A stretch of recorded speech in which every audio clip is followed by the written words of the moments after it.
Welcome to the Planning Commission meeting, this 14th of April, 2021. This meeting is now called to order. And welcome to the very first Planning Commission meeting that I will be officiating. So I ask for your patience and forgiveness if I stumble at all. But with that, I'm going to go ahead and start with a reading of the public hearing rules so that everyone is on the same page. Thank you all for attending this Planning Commission hearing. Before we begin, I would like to state that in the interest of public and staff safety, the Town of Monument is currently following the CDC and Governor Polis recommendations, and at this time, the Planning Commission hearings are a hybrid, with the planning commissioners attending with a limit of 10 additional people in the room and public being remote using the WebEx application. Last week, the planning department posted the plan for a WebEx meeting tonight, which included the public's ability to view each project in our Documents on Demand portal. Additionally, similar to the Board of Trustees meetings, the public may attend the meeting via registering with our WebEx software. Those instructions were also available on the town website and on the various social media outlets. The Planning Commission's role is to conduct public hearings and to make recommendations for the Board of Trustees about land use matters in the Town of Monument. Agendas and packet materials for this meeting are available on the town's website. The Planning Commission bylaws are also on the website, and should anyone wish to become a planning commissioner or alternate, you may find an application on the town website as well. Each commissioner agrees to a non-partial, objective, and fair review. This includes no prejudgment of the project or projects.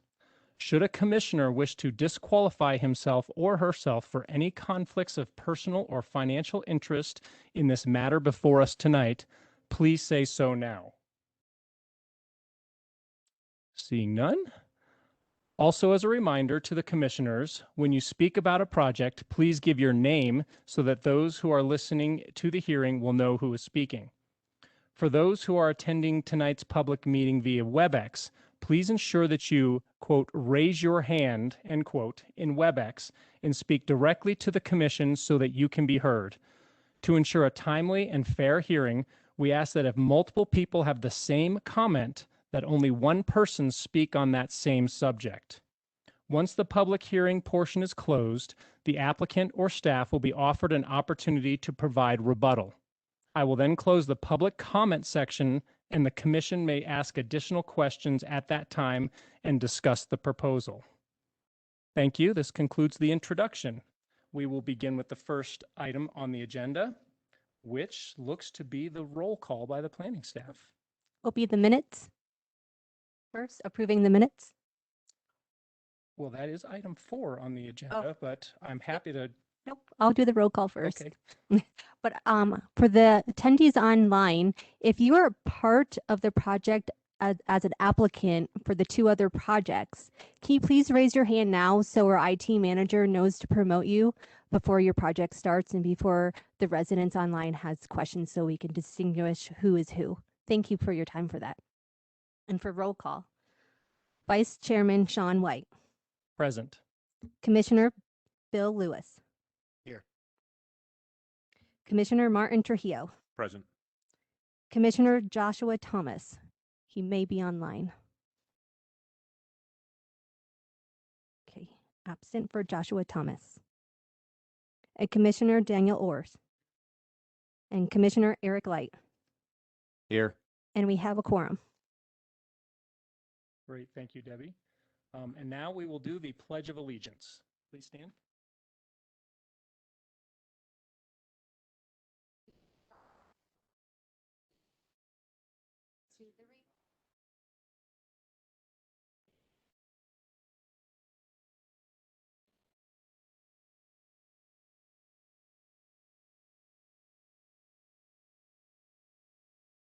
And now we come to the point where we request approval of the previous Planning Commission meeting minutes from the last meeting.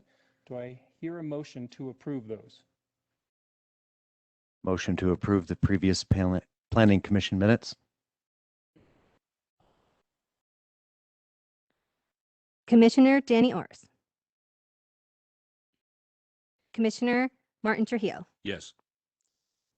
Commissioner Bill Lewis, Yes.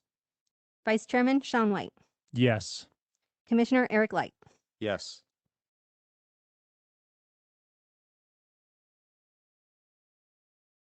Okay, well, the minutes have been approved and passed. So now we are in the portion of public hearings and recommendations for the first project on our agenda tonight. The first project is the Sanctuary Point Phase 1 PD Site Plan Amendment number 4 and Sanctuary Point Sketch Plan Amendment number 1. So we will begin with a presentation by the staff.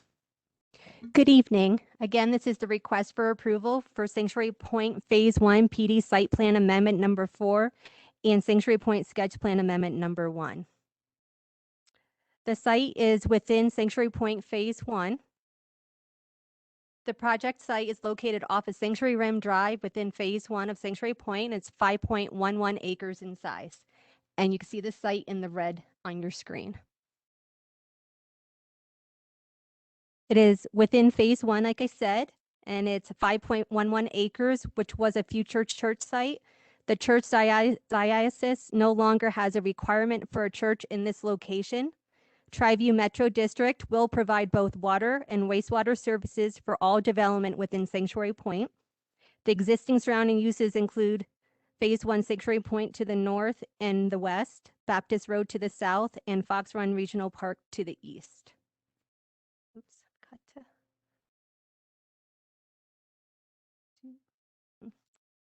Sorry. The applicant request for number 1 was an amendment to the Sanctuary Point sketch plan to increase the density capacity from 600 units to 612 units. The additional 12 lots matches the density adjacent to the site, which is 2 to 3 dwelling acres per unit, which equates to 10 to 15 lots. Applicant request for number 2 is an amendment to the approved Sanctuary Point Phase 1 preliminary final PD site plan to replace the proposed church site with 12 residential lots, increasing the total lots to 267 single-family residential lots on 141.907 acres. The traffic impact and access analysis was conducted by LSE Transportation Consultants on February 19th, 2021. The Sanctuary Rim Baptist Road is a level of service D or better during peak hours as a two-way stop-controlled intersection. The site access with Sanctuary Rim Drive is level of service B or better, and vehicle queue lengths will not exceed 2 vehicles, which is 50 feet in length, for any turn movements at the study intersections. The 12 residential lots will generate 148 trips for the average weekday, which is 24-hour period. During the morning peak hour from 6:30 a.m. to 8:30 a.m., 3 vehicles will enter and 10 vehicles would exit the site.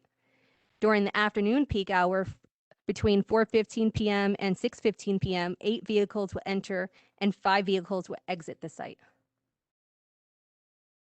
The public process. A virtual neighborhood meeting was held on January 20, 2021, and this neighborhood meeting showed this site as 15 lots, and then a follow-up meeting was held on February 11th, 2021 at Classic Homes with the residents who live adjacent to this site. After this meeting, Classic removed 1 lot on the west side. Lots 1 through 4 have been spread out to reduce the number of adjacent to that boundary. The size of lots 4 through 7 is adjusted to match the adjacent lots more closely. An additional trail connection was added between lots 8 and 9 as requested to provide continued access to the proposed county regional trail and the trail culvert under Baptist Road to Fox Run Park. There's also a trail connection between lots 4 and 5. A note was added to the plan to ranch restrict lots 1 through 8 and lot 12. And staff recommends approval of Sanctuary Point Phase 1 PD Site Plan number 4 and Sanctuary Point Sketch Plan Amendment number 1, based on the staff report findings that the proposal complies with all standards and criteria for approval. Next, I'll have Andrea Barlow be presenting her presentation tonight on behalf of the applicant, the developer. Let me bring it up.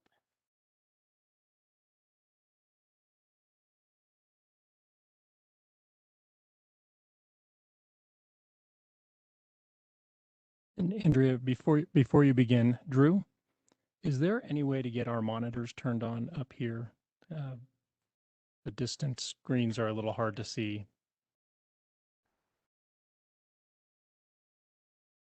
Andrew, you can go ahead and start.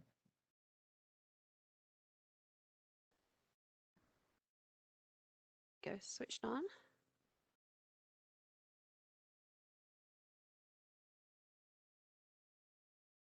Thank you. Thank you, Commissioners. Andrea Barlow with NES, representing Classic Homes. Also have Lauren Morland here from Classic Homes, who will be able to answer any questions. As Debbie indicated, we have two requests in front of you. One is for...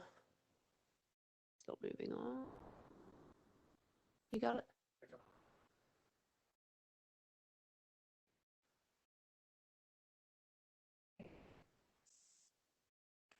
I don't know what's going on, but I'll continue. So we have two applications, one to amend the sketch plan to add an additional 12 units onto the previous density cap, and then one to amend the phase one preliminary PD site plan to add 12 residential lots in place of the church site that was previously proposed.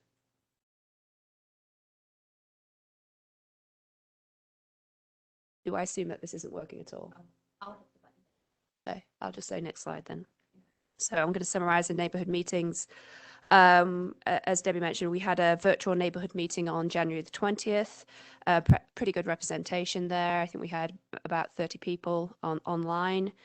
And as a result of that, we made some changes to the plans, sent those out and coordinated with a smaller group of the neighbors to have a follow-up meeting to discuss the changes to the layout, which was held on February the 11th. And that was held at Classic Homes corporate offices. And then following that, we made some additional changes, and I'm going to go through those changes in a minute here. But the primary concerns that we heard at the hearing, at the first neighborhood meeting, and kind of consistently throughout, were that residents said that they had been told that that they had by their home builder representatives that there would not be a church. So they were aware there was no longer going to be a church on the site, but that there would be approximately 8 to 10 lots on the property. That came from those homeowner representatives. It didn't come from the developer landowner. And I will say, as I said at the first neighborhood meeting, I've been working on this project since the early 2000s.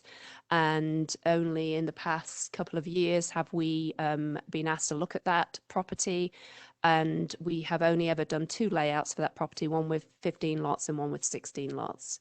So that wasn't based on any real plan, any layout, and so on. And I'm going to talk a little bit more about that. There was concerns expressed about the perceived impact on the entrance to the neighborhood of Sanctuary Point. Obviously, there was proposed to be a church there, so it was going to be a different entrance than the vacant treed lot that is there now. Also, the perceived loss of trail access and removal of a trail. So there is the neighbours walk across this property to access the trail that's along Baptist Road to get to Fox Run Regional Park. There is also a trail that was created really through the grading of the sanitary sewer easement that goes along the west side of the property. That has become more of a formal trail, but it was not a trail that was shown on any of the approved plans. Also, some suggestions that the lot sizes were not compatible with adjacent lots. I'm going to talk in more detail about that. And then particular concern by a neighbour who lived on the western boundary about the lot sizes adjacent to that property. There were suggestions that the density is not compatible with adjacent density in the community, something that we do not agree with, and we will talk about that, and that it's not consistent with the comprehensive plan. Again, we disagree, and we'll talk about that. Impact of the additional traffic and safety kind of related issues for traffic, and then the proximity to the access to Sanctuary Room Drive and Baptist Road intersection, the main entry to the property. That was expressed as a concern. That's at the bottom because it wasn't really the primary concern that was expressed at the meetings, but we will address that as well. Next slide. So when we presented to the neighbours in January, we had this plan which shows 15 lots off a single cul-de-sac. And this was one of the original plans that I had prepared on a trace, and this is what we went with, and we felt that that was a reasonable, and we still think this is a reasonable plan. We heard the neighbors' concerns, and at that meeting, the developer suggested removing lots 1 and 15 there to help address the concerns expressed by the neighbors about the effect on the entrance, the visual appearance of that entrance. That would result in a more of a setback of the first buildings on the property or on the development, and retain some of the feel of the treed entrance at that point. Now, that was presented to the neighbors at that neighborhood meeting is, if we do this, will you support us? And quite a few neighbors said yes, they would. On the record, they said they would. I had follow-up emails from a number of neighbors who said they would support this. Obviously, that was not necessarily unanimous. And so this is what we changed. And next slide. Oh, sorry, just stay on that previous slide. I just want to kind of show the lot size range that we have in that section is from 8,351 to 16,419 with an average lot size of just over 11,000. So these are not small lots, and I'll talk a little bit more about this. Moving on, so we then presented with the smaller group of neighbors this revised plan. So we removed the 2 lots as we had promised we would do.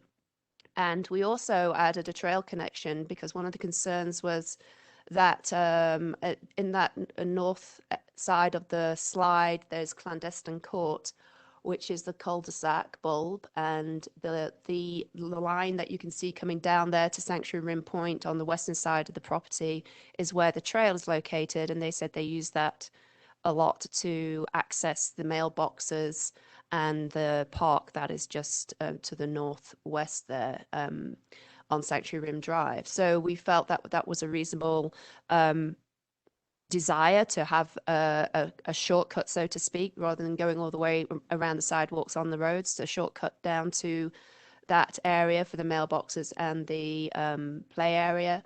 So we provided a trail track for a connection there between lots 5 and 6. Then it would connect to the sidewalks that would be on the cul-de-sac, gaining access to the sidewalk on Sanctuary Rim Drive, and vice versa, going the opposite direction on Sanctuary Rim Drive to get to the what will be a future regional trail. Those diamonds there are county regional trail easements and land, and there is a trail along the eastern boundary of Sanctuary Rim Drive, and they all meet there at an existing culvert that goes onto Baptist Road to gain access to Fox Run Regional Park. So that was a concern for the residents, that they would still have that access. Right now, they can just walk directly across the property. Obviously, that won't be possible with development, no matter how many lots you provide. And so we provided that access to allow that to occur. And here you can see the lot size range is the same, but the average lot size is reduced a bit because we ended up reducing lots 1 and 1, I think it was slightly, to actually provide that trail tract. Moving on to the next slide. So this is after that meeting, I spoke to Classic Homes and I said, I think so one of the other things we heard at that meeting was the concern of the neighbors. Actually, if you could just go back one slide, Debbie.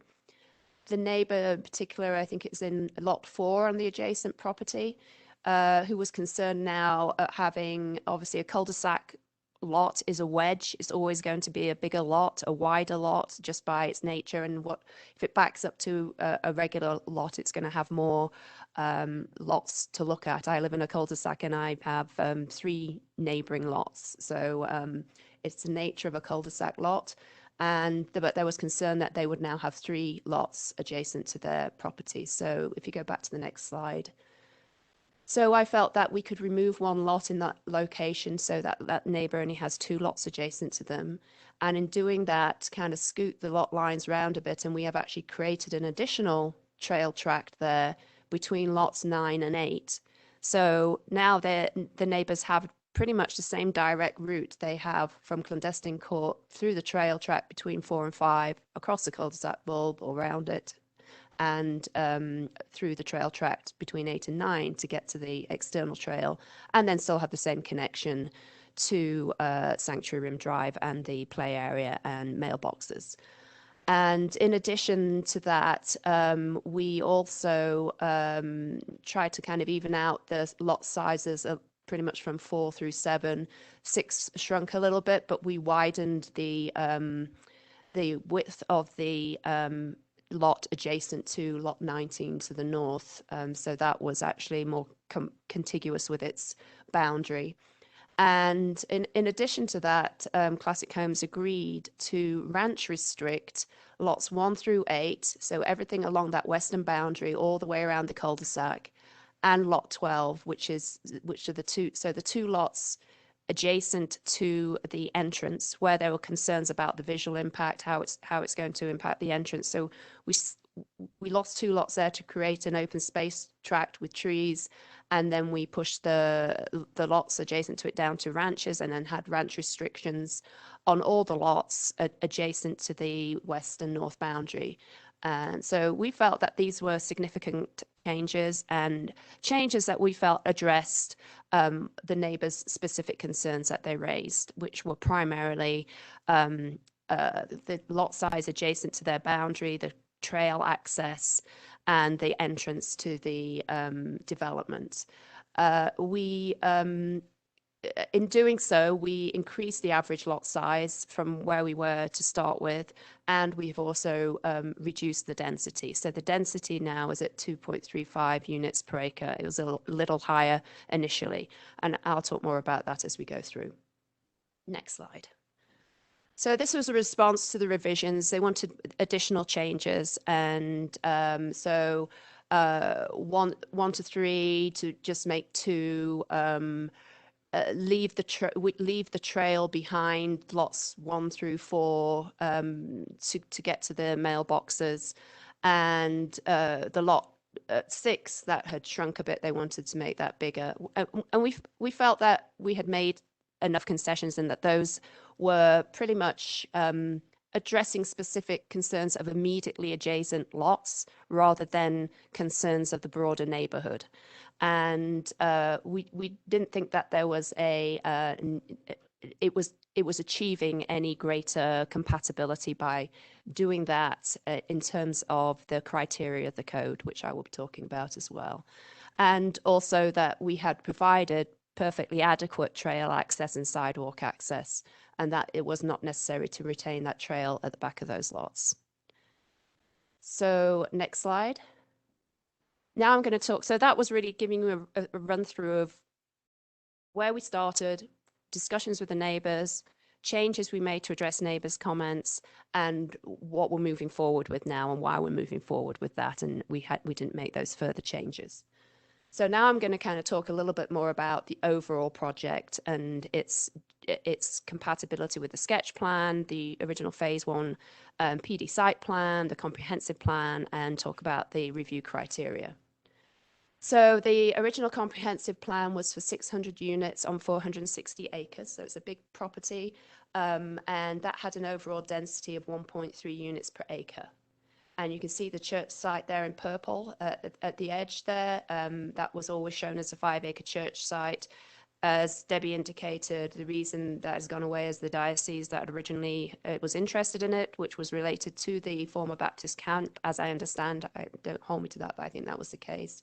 No longer had a reason for that, need for it. Next slide.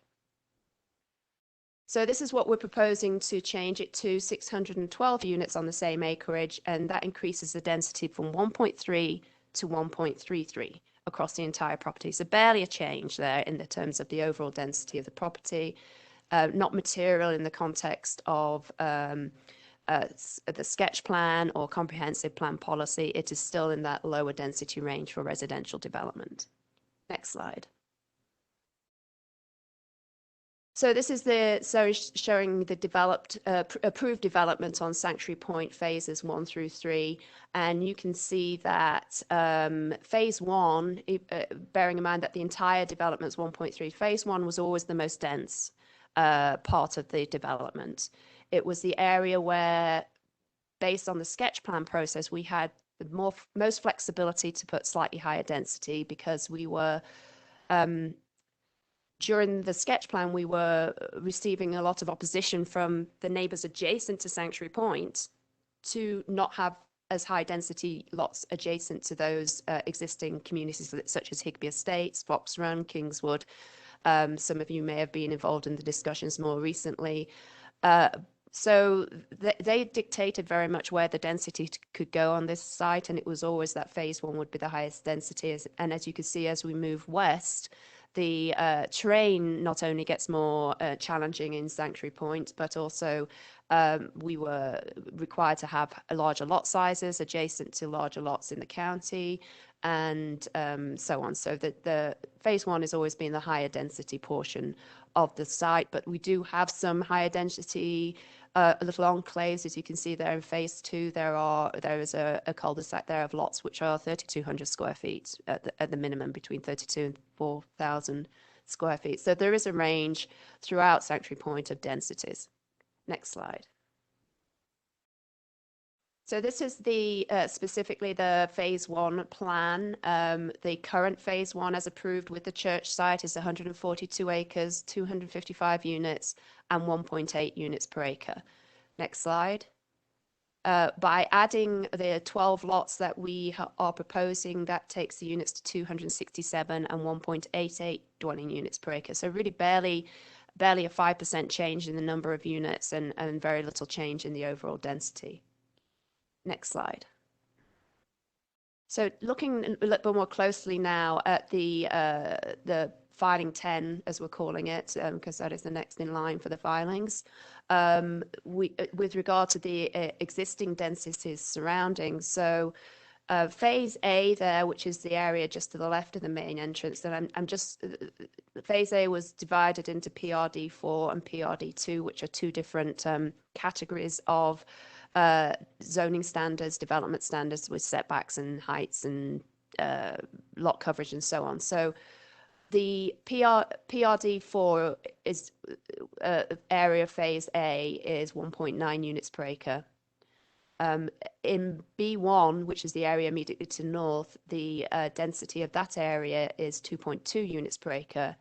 Phase C is a attached product, so that is a higher density, so that's 3.3 units per acre. And our phase B2, which is PRD4 as well, so the same as the area to the north and the same as the area to the southwest of the road. It's the same. It's in the same residential category in terms of its standards, and that's at a 2.35 unit per acre. So it's very similar to the surrounding. It's in the same kind of range as the surrounding, and very similar to the area immediately to the north. So the suggestions that this is much higher density, even when we were at 15 units per acre, it was more in the 2.7 range, but it's still not out of the range of densities that are appropriate for this phase of the development. It is within that general scope, and it is very comparable with the area immediately to north, to which the closest neighbours abut. Next slide. So talking a little bit more about what these PRD for criteria are, as I said, the areas to the north and southwest are both in that same category, so they all have the same criteria. So they'll share the same lot standards, so they have a minimum lot size of 8,000 square feet. As I noted, the minimum lot size on our parcel is 8,351, and that's lot 9, and that's just because it cuts that corner off due to the cul-de-sac, whereas the other 10 and 11 are 8,400. And there are lots, and this slide shows them, 15 and 16 to the north of the adjacent filing are both 8,400 square feet. So they have similar lot sizes. At the neighborhood meeting, many neighbors were saying, well, they're wider lots. They're 70 feet wide rather than the 60-foot wide lots, and therefore you could save more trees between the buildings. Conversely, the lots we have are clearly deeper, so we can save more trees at the rear of the building, at the rear of the lot, which is in this case is adjacent to a 50-foot buffer tract. So there's much greater potential due to absence of any grading back there to actually retain trees. Maximum building height's the same, 35 feet. As I just mentioned, the buffer, we're retaining the buffer along Baptist Road. And with the phase 1 plans, there was a forest management area, which basically means areas where we believe that we could retain trees. So it's areas that were not being grading for roads, and also areas where we believe that the building, the home site itself wouldn't impact the trees. So the area at the back of lots, oh, I apologize, I didn't change that. Originally it was lots 8 and 9 up there, but it's now lots 6 and 7 and a little bit of 8 where that forest management area will be retained. So those trees will be retained. And actually we think we can extend that more, and I'm going to show a little bit of the grading plan in a couple of slides. Next slide. So this is the grading plan in one slide. So the red area shows the limits of grading for the road. To get the road, there is a little bit of a hill in the middle, so we have to take that down. So we have pulled that back significantly from what was shown on the first plan. So obviously lots 4, 5, 3 will be impacted by that grading, and trees will be removed in that area. But primarily on that eastern side, lots 6 and 7, 8, in the back of 9 through 12, there will be significant opportunity to retain trees in those areas where, you know, from the back of the home site to the edge of the lot. So that area, together with the buffer, will remain largely treed. I'm not saying from the red line, but certainly the back of those lots and the buffer area there will be still trees there that the neighbors will be able to see over the top of the houses, bearing in mind that they are at a higher elevation and they will be ranch restricted. So next slide.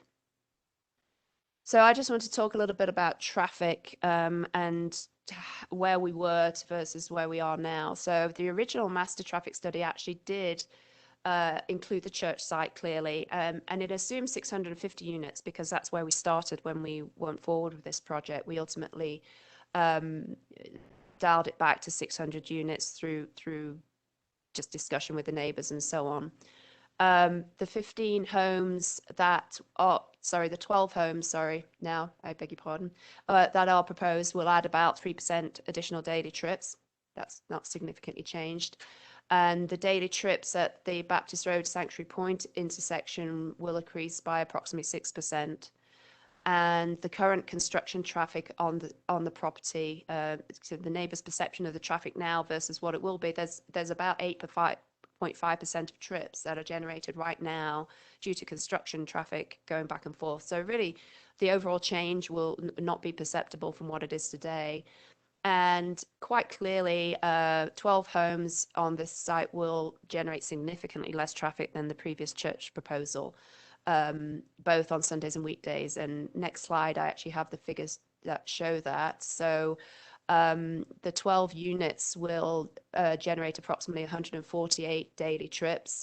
We have the AM and PM peak shown there as well, versus just on the weekdays, the church would generate about 452 trips. This was based on an assumption of a 65,000 square foot church building. So that's a substantial building on the site. So going back to the comments previously about the trees and the loss of trees and the impact on the visual appearance of the property, that would have changed significantly more if it were a church site, because it was going to be a substantial facility. And then obviously on a Sunday, obviously it's only one day a week, but the trips are significantly higher than they would be on a Sunday with the single family residential, 103 trips versus almost 1,800 trips for a church.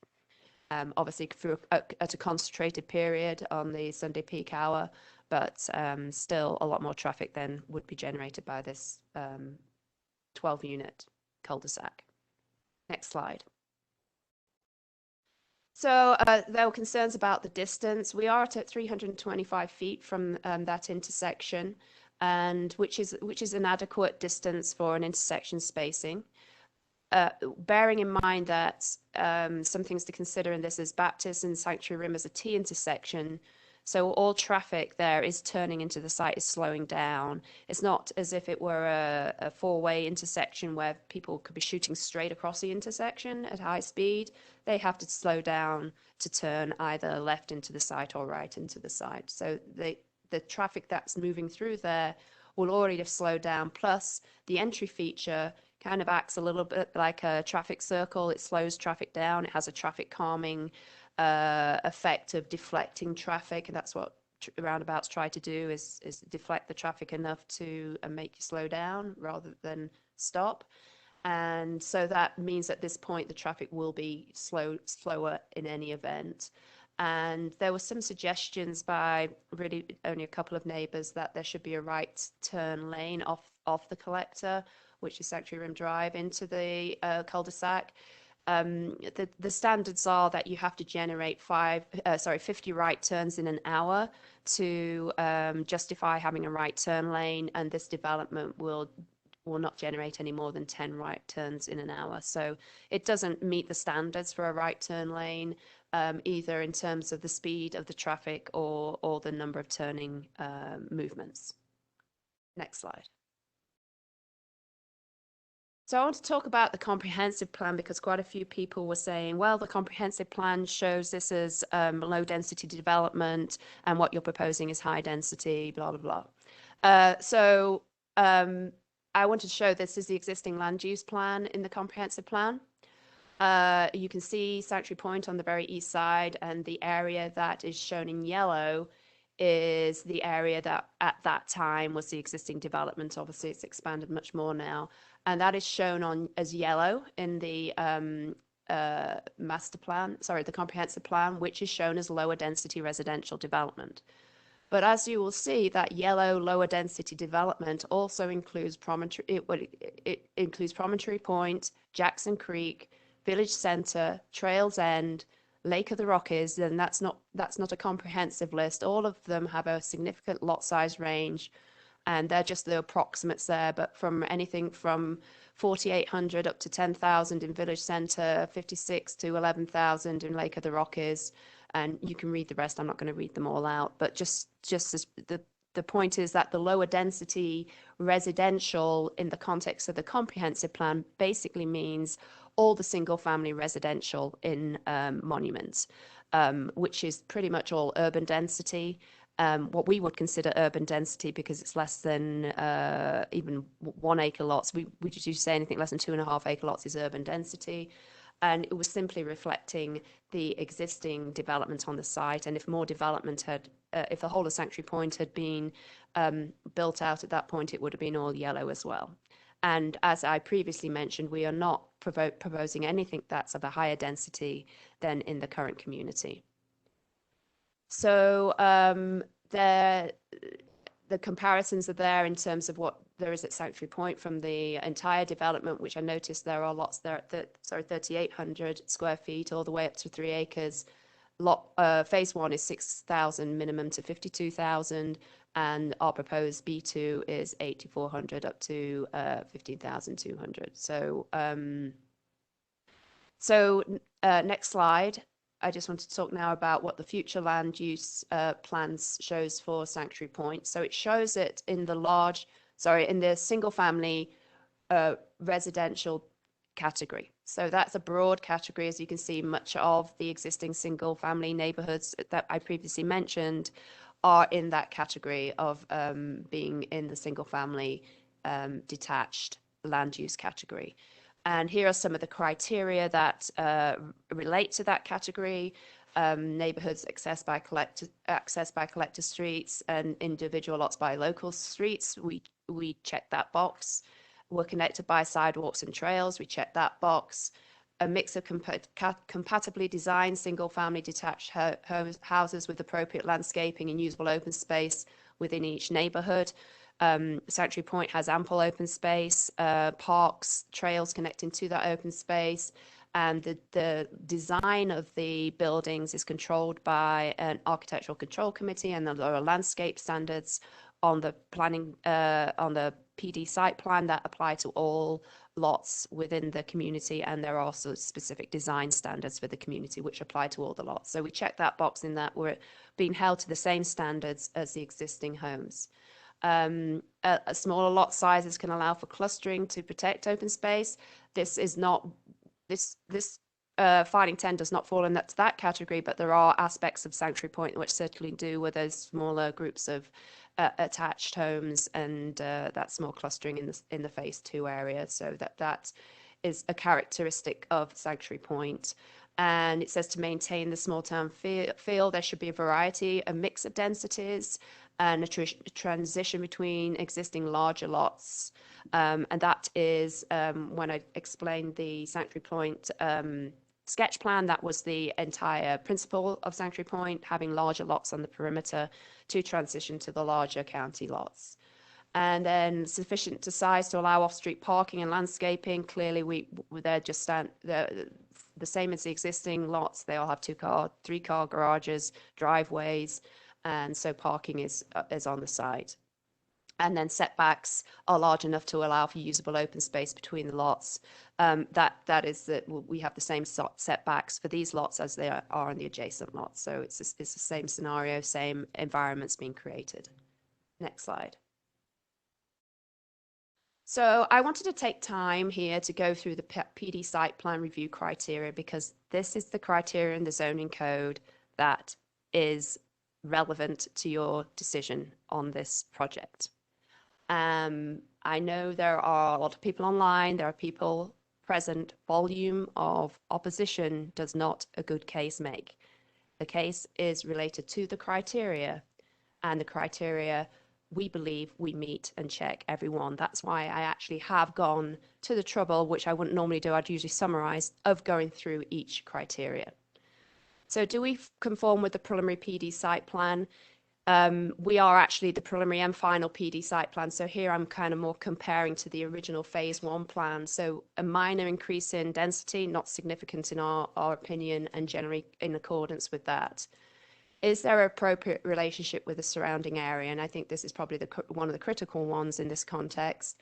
As we've mentioned, or I've mentioned, that we're in the same density category, we're in the same design category. So the density category, I may have skipped over that a bit too quickly. The sketch plan shows the adjacent properties in the 2 to 3 unit per acre density range. And so the area to the north and to the southwest is in the 2 to 3 unit per acre density range. And we are right in the middle of that, or less than the middle, at 2.35. So we meet that requirement of the sketch plan.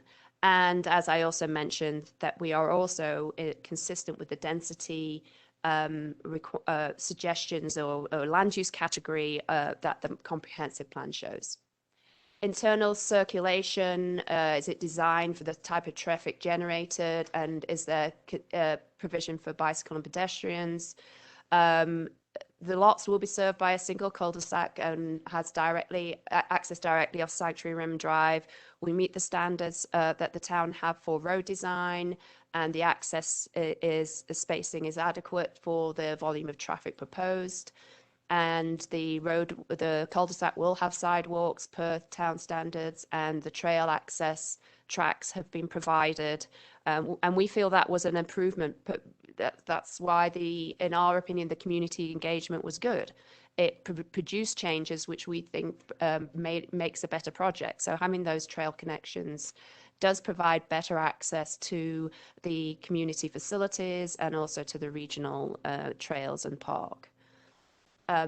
Functional parks and trails are provided. They are provided certainly within the wider Sanctuary Point community. You wouldn't necessarily expect a 12-unit cul-de-sac to provide those themselves, but we have provided access to the existing facilities in the community and ensured continued access for existing neighbours through the new development through the trail tracks. A variety of development and housing types and styles and density are proposed. Across the entire of Sanctuary Point, there is a variety of housing type and lot size in terms of cost, density, and we've got all that in one location. So there is a variety, and a variety is good. We have tried to be respectful of the immediately adjacent neighbors in kind of matching their general lot size and the category and the density, but it doesn't mean to say that everything has to be the same. A diversity is encouraged with housing in not only the overall development, but in the overall community. Privacy, we have the same lot size, lot coverage, and setbacks for these 12 lots as there are in the immediately adjacent lots. So they will have the same privacy standards that they enjoy now. Obviously, there will be development adjacent to some lots that wasn't there previously, but in our mind, development that will not be as intrusive as the previous church plan would have been. Next slide. So number 7 is adequate safety, separation, convenience of access points. As we've noted that we will have the access off Sanctuary Point, which is appropriately separated from the Baptist Sanctuary Rim intersection. And then we have connected trails to the internal trail network, the County Regional Trail and Fox Run Regional Park. I apologize if it's getting repetitive, but your criteria are repetitive, but I can't help it. Building type in terms of appropriateness to density, site relationship and bulk. Again, I would say we've made a step forward in this regard in that we're actually ranch restricting some of the significant number of the lots, which isn't imposed on any of the adjacent properties and on any of the adjacent lots. They were not ranch restricted. And so we think we're providing a better relationship in that regard. And again, the same PRD4 standards as applies to the north and west.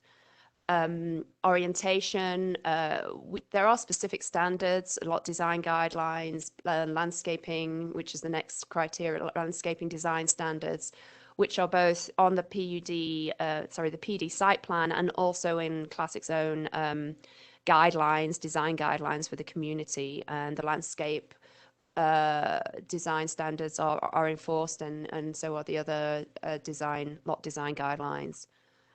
Adequate off-street parking, I've already referenced that. There will be 2 car garages at a minimum and 2 driveway parking spaces. And whether the plan fits into the context of the planned land use pattern and roadway and utility systems for the larger surrounding area. So obviously, it wasn't originally planned for 12 residential lots, but it was planned for a substantial church. And so the pressure on the roads will be significantly less. The utility services are already in place. Tri-View Metro District are providing water and sanitary sewer service. And we also have electric and gas utilities are already provided through Sanctuary Point. So providing no additional burden on those services. And again, less than the church would have been. And I think with that, I'm on my next slide, which is me wrapped up. So I'm happy to answer any questions you may have. Well, Andrea, thank you very much for the very thorough presentation this evening. At this time, we are going to open the meeting for public comments. I think I'm going to begin with those who are present in the room here tonight, and then we will look at those of the public that are online. So just as a reminder on public comments, please limit it to 1 comment type per person. So if you have the same comment as someone who went previously, please don't bring up the same comment. And when you do take the microphone, please state your name and address and then make your comment. And please try and keep it to 2 minutes if at all possible. So do we have anyone in the room?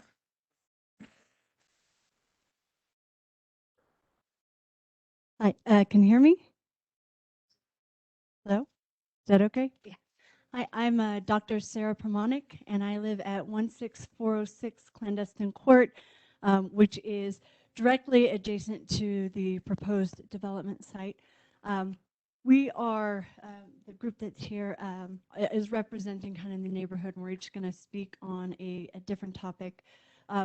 Primary thing that I want to speak about is the trees. And this is because in Monument, we all moved here to live in the natural beauty.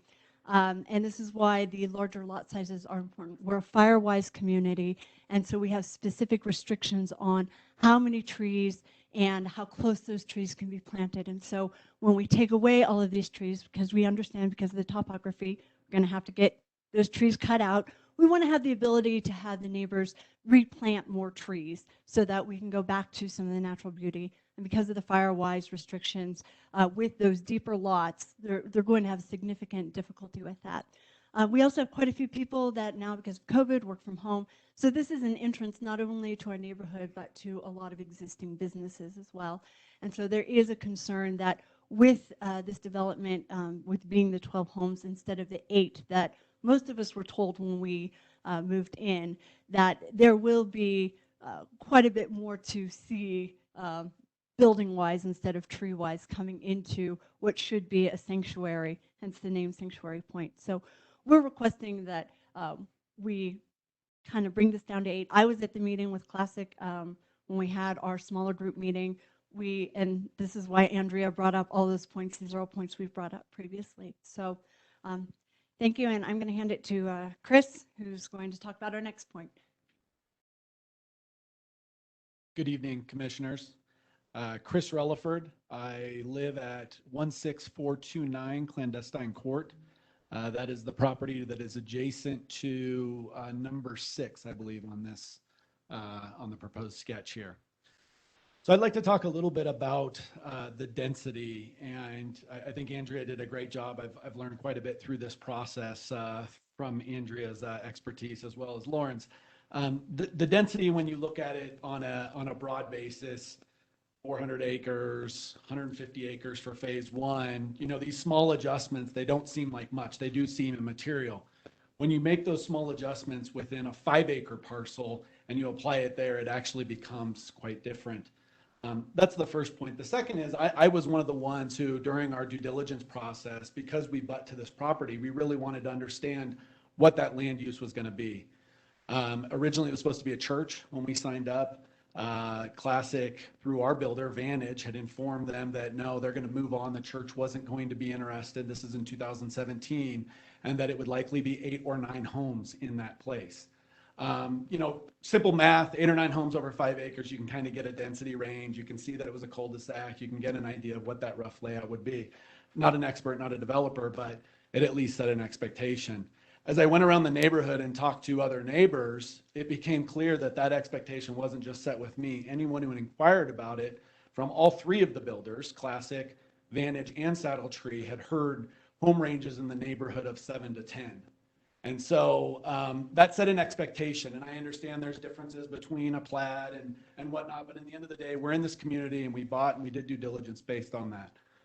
And so I'm just asking the commissioners here to consider an alternative, look at leaving the density units for phase 1 as a whole, or if we want to call it B1 or B, I think it is, you know, keep that density flat where it's at today. It's already established on 3 sides. There's already building around that. Why go up, even if it's a little bit? Why not keep that density in line with the area around it? Thank you. I'd just like to ask a question. I know that Debbie, in her presentation, she had mentioned a stop sign. Is there a proposed stop sign that's going to be going in here somewhere else, or is that just stop sign at Sanctuary Rim Baptist? Oh, just so you know. I just wanted to address that if that was the case. Okay, my name's Christy Musser, and I live at 1734 Lazy Cat Lane. I'm on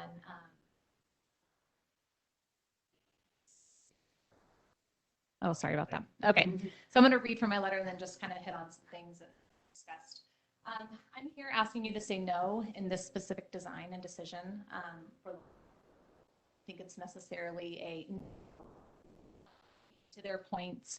We all knew we love community. We have our cul-de-sac barbecues and potlucks, and we love that. But in the lots adjacent to the specific cul-de-sac, Lazy Cat Lane and Clandestine Court, there are roughly 7 to 8 homes.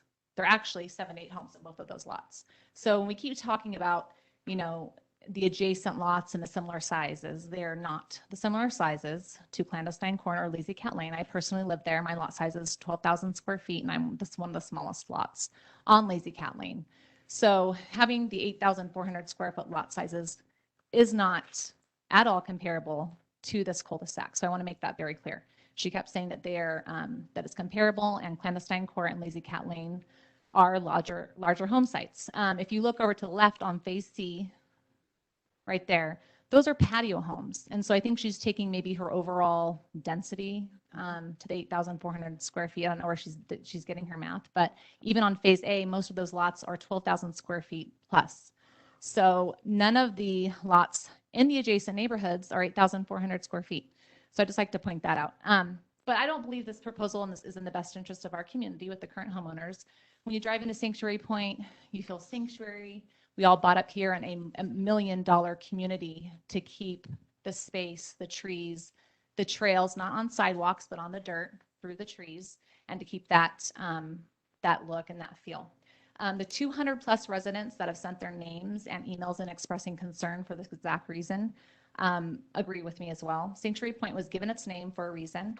If you go onto the Sanctuary Point website on Classic Homes, which I bought a classic home and I love my home, and I quote, they say, home sites in a natural treed setting with wooded views of the area. The homes and treescapes in Sanctuary Point are designed to aesthetically complement the look you would expect in a natural forest setting, unquote. So, you know, cramming 12 homes within this cul-de-sac that is roughly the same size as the adjacent cul-de-sacs, including my own cul-de-sac, which have 7 homes on them, does not sound reasonable at all. It's very unreasonable. I think a reasonable expectation is what we were told, 7 to 8 homes. And I don't think that's unreasonable that we're asking for that. There have already been concerns addressed in the past few years as children play on the corner playground, my own children, and ride their bikes and scooters around in the summer. We have tons of kids on my cul-de-sac, on Clandestine Court, on the other court that all go to that little park, and they ride up Sanctuary Rim Drive around with our parents and our dogs, and we walk all the way back down. So just increasing the traffic count with the impact study that Andrew provided to 148 trips for 12 homes is quite a bit. 148 trips a day into that cul-de-sac. That's what the traffic study that Andrea provided. So if you decrease that traffic study to 8 homes, it would only be 96 trips. So in the summer when we're out riding bikes and scooters, that would be 52 less trips that cars would be making in and out of the cul-de-sac, 52 less trips, you know, more times that we'll have to stop to have the kids ride their bikes or scooters, to walk our dogs back and forth. 52 less trips with 8 homes is a lot less trips than 148 trips, and that's quite a difference.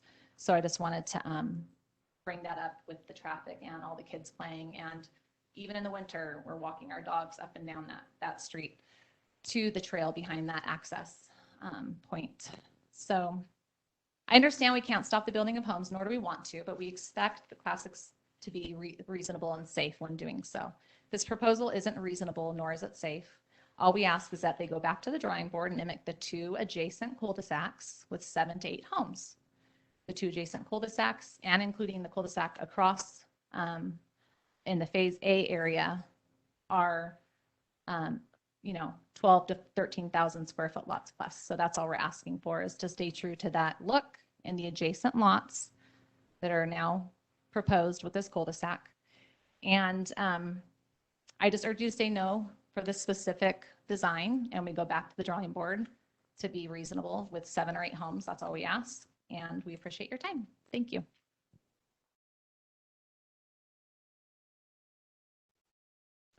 Are there any other members of the public present in the room here with comments on this project in Sanctuary Point? Okay, Drew, do we have any members of the public online with their hand raised?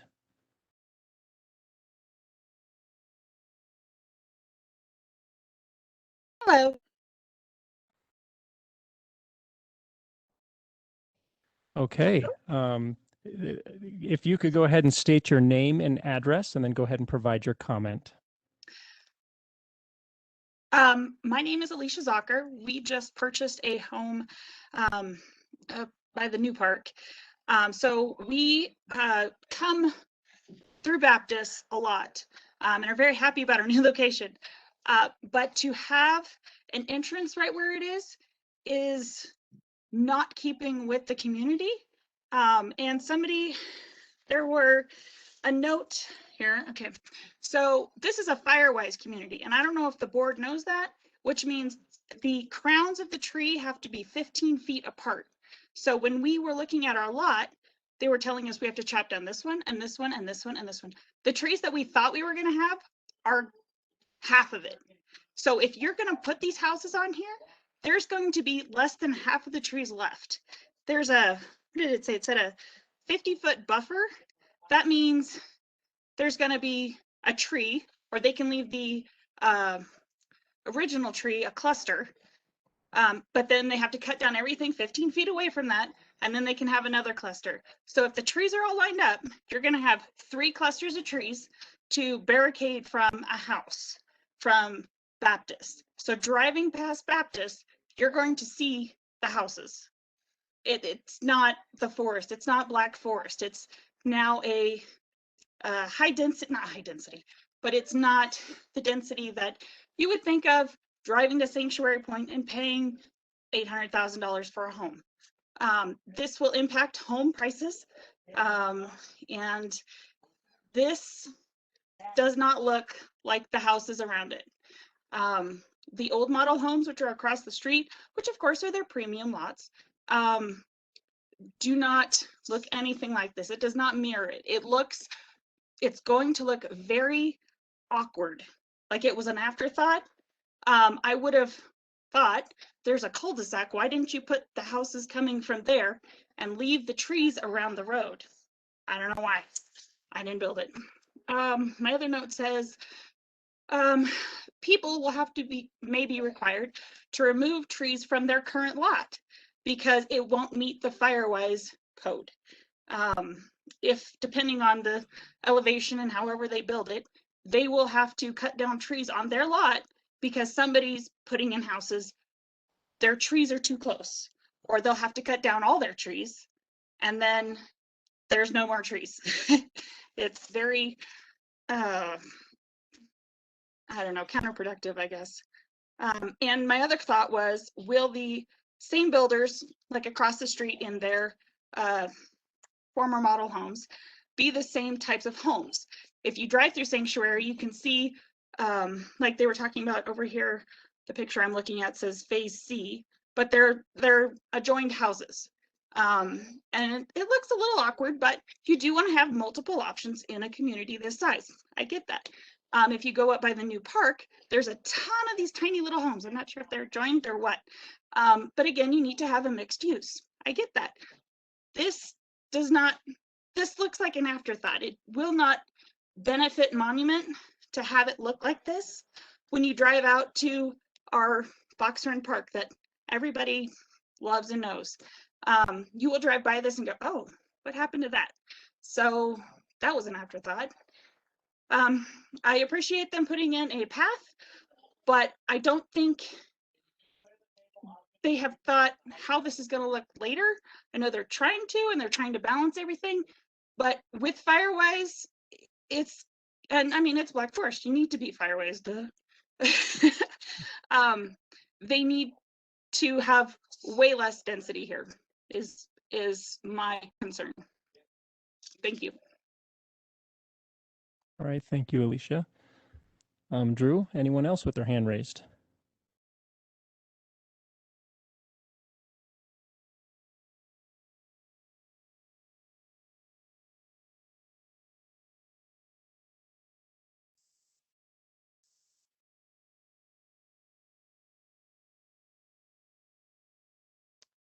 Absolutely. As a reminder, after you have provided your comment, for those who are online, in the WebEx application, please put your hand down so that we can see who still has their hand up and can give them an opportunity to comment. So with that, I think it's Mr. Whiteside is next. Okay. Go Audio. ahead, Mr. Whiteside. Yeah, my name's Glenn Whiteside, and I live at 16465 Clandestine Court, not too far from this site here. And my concern is the traffic safety.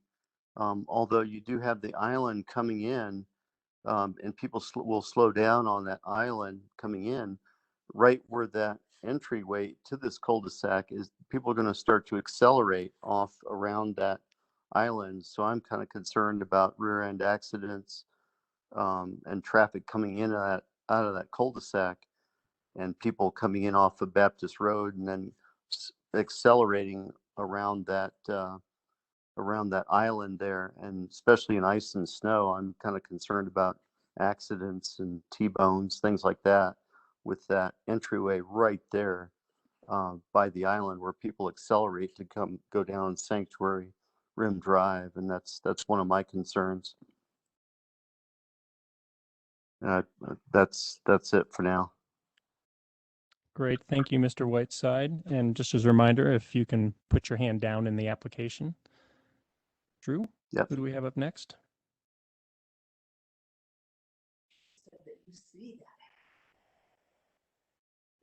Oh yeah. Mr. Poole, you can go ahead and go when you're ready.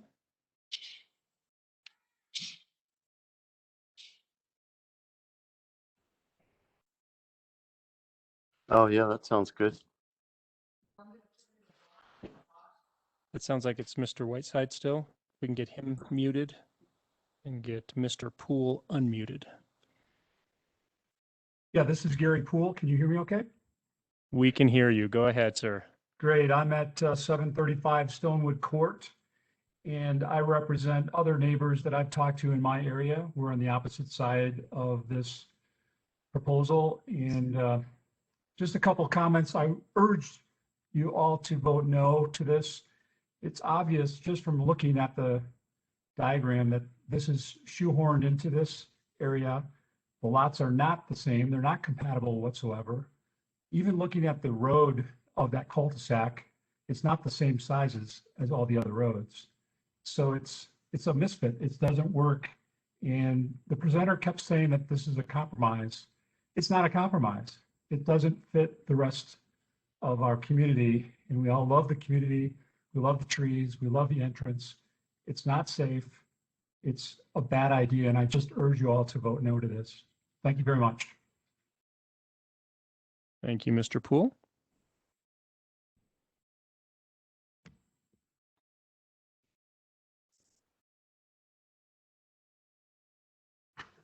Tracy Manor.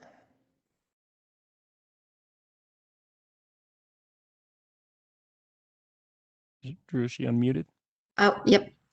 Can you hear me? There, we can hear you. Yes, go ahead. Well, first of all, I want to thank you for giving us the opportunity to see this plan and to be a part of this process. We live at 16454 Dancing Bear Lane, and this is our retirement home. I grew up here. We are retired military, and we bought this home. We bought a Classic home based on the information that we were given by Classic. We trusted the information that we were given. We were told at no point that there was going to be a church. We had the same information everybody else had, which were, up to like around 8 houses at the entrance.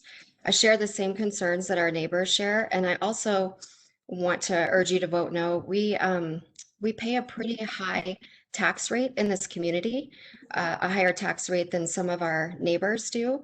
And I feel like there's also something to being delivered what is promised. And I think that what we were promised and what we were being given right now are two different things.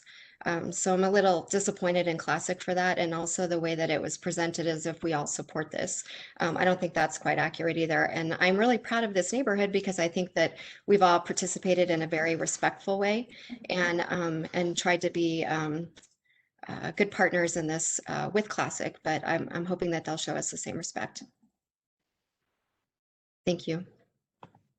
Thank you, Ms. Manor. Drew, are there still hands raised?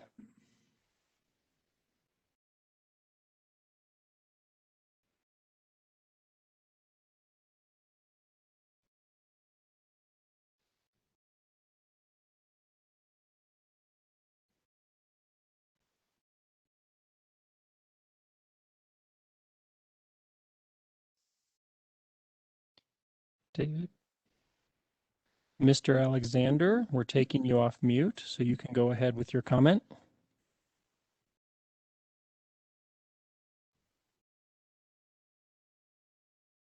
We cannot. Oh, he has to unmute himself. Okay, Mr. Alexander, you can Okay, I unmute am now yourself unmuted. Thank you. Perfect. We can hear you.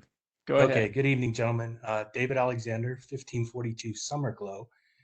And I am curious if the board has seen this area from ground level. As you drive by it, there's a rather large mound hill, I'll call it. So to take and level that with a street and then put homes in there, you're going to destroy a beautiful area, a beautiful natural area. And I just wondered if you as the board have seen the terrain in there. It is very stark in some areas with a big drop off, kind of in the back eastern portion of the cul-de-sac, and rises pretty quickly from Sanctuary Rim Road up. So in getting a road in there and getting driveways and getting home sites in there, there is going to be a lot of the natural landscape destroyed. And as people said before, a lot of the trees are just going to have to be destroyed just to make that happen. So I'm urging you to vote no. It is a beautiful entrance with all the forestry in there. Yes, a church was going to go in there at one time, but it's not now. I don't think we have to, pave paradise and put up a parking lot, as the saying goes. So I would urge you to vote no on this, and I appreciate the time. Thank you, gentlemen. Thank you, Mr. Alexander.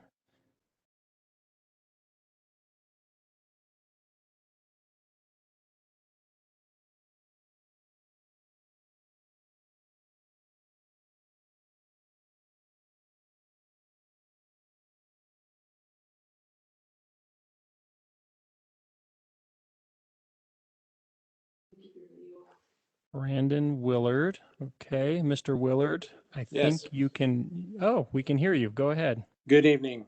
Brandon Willard, 16526 Dancing Bear Lane. Thanks for the opportunity tonight to voice some concerns. I echo a lot of the concerns that have already been voiced, and I ask that you vote no tonight on this. My biggest concern is with the trees. We all moved to this neighborhood because of the trees, or at least partially. It's special. We know that if you go around most of El Paso County, you don't get the same feel as you do in Sanctuary Point.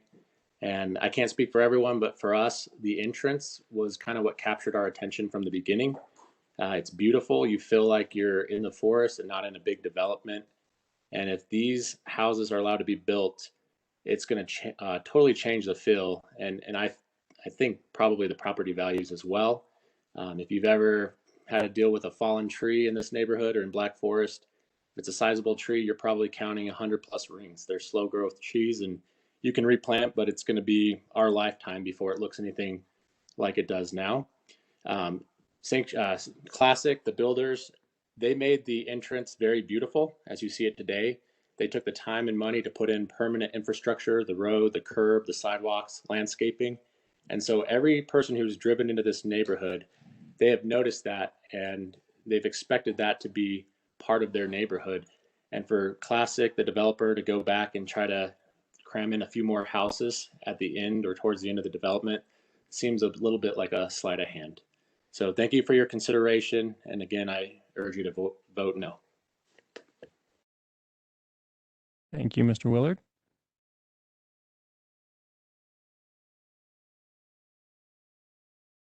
No new hands are raised. We're going to give it 30 seconds just in case people are struggling with the technology.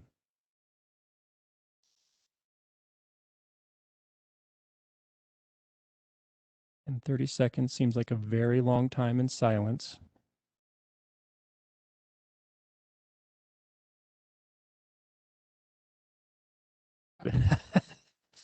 All right, who do we have, Drew?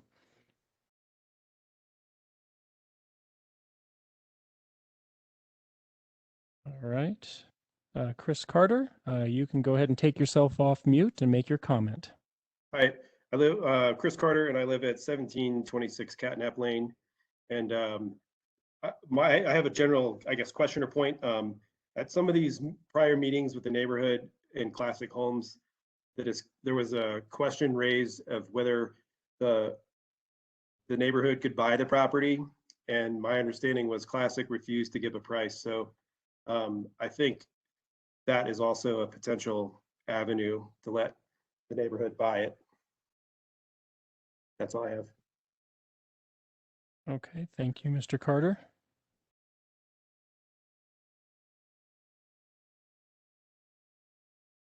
And we are looking for any additional hands that might get raised in the WebEx.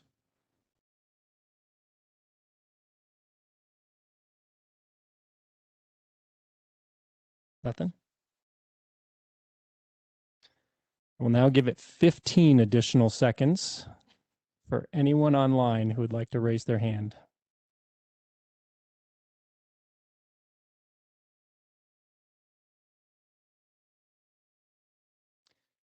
And hearing none from Drew, I am now going to officially close the public comments on Sanctuary Point Phase 1 PD site plan and ask the applicant if they would like to rebut or answer any of the comments.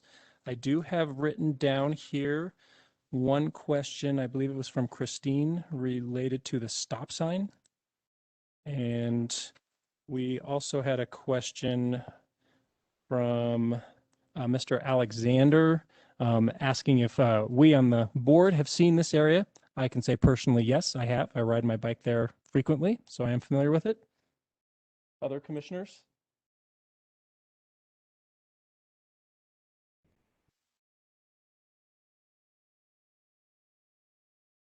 Okay, so yes, we have seen the area. So back to you, Andrea, to answer, and if you could make sure to answer Christine's question about the stop sign. I will do.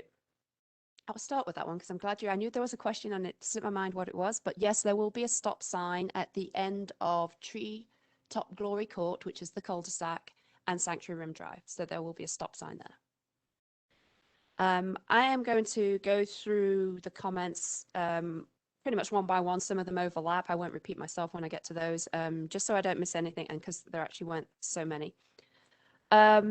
Trees, let's talk about the trees first. There's a number of aspects of the trees. So first of all, the loss of the trees. This site was always planned for development. I think the neighbors understood that. And really the tree loss, the difference between 12 lots and 10, as was suggested, would be barely perceivable because the majority of the trees that are going to be retained will be in the rear of the yards. And there is going to be tree loss with the road, just as there was tree loss with the development of the cul-de-sacs and the homes that they live in. And there was reference to this being a beautiful tree natural setting. The whole of Sanctuary Point was and still is, in my mind. It just has homes in it now. That is very much what the surrounding neighbors thought when we were proposing to do this development. So I feel that this is very much a case of, oh, the neighbors are in now they're going to shut the door and they don't want anybody else to move into that neighborhood in terms of any additional development. And as I indicated, the standards are going to be the same. So the setbacks will be the same. And regarding the Firewise, yes, it is a Firewise community. That is something that was self-imposed by Classic. They wanted to ensure that this very heavily treed area was able to maintain some of its trees, yet maintain safety to residents. And the Firewise comes in all different aspects in terms of building materials as well as tree placement. These lots will have a required 20-foot rear setback as the existing lots do. So putting a home on this site is not going to cause an adjacent neighbor to have to take down their home because of Firewise, take down their trees because of Firewise concerns. So I think the tree loss aspect of the neighbor's case is somewhat of a moot point because there will be as many trees to be retained in this cul-de-sac as there are in the adjacent cul-de-sacs in terms of certain of the lots that are parallel at right angles to the streets rather than the cul-de-sac lots. Obviously, cul-de-sac lots, as I mentioned before, are wider, wedge shaped. They have more ability to retain trees, and that will be the same situation with this cul-de-sac. There was some reference by Lisa Zacher, I apologize if I didn't get the last name right, about the view of the site from Baptist Road.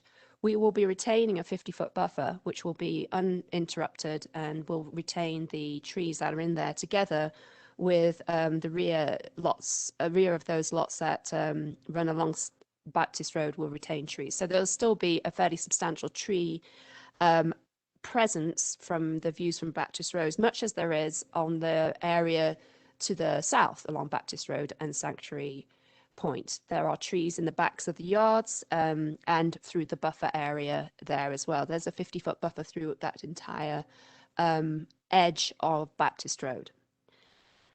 So going back to the density, suggestion that we're cramming these lots in, this is the same density, I will say it as many times as you want to hear it. This is the same density as the area immediately to the north. There are 8,400 square foot lots, and I can go back, if you could go back on my presentation to, I don't know which slide number it is, but if you can get going back, that one, stop.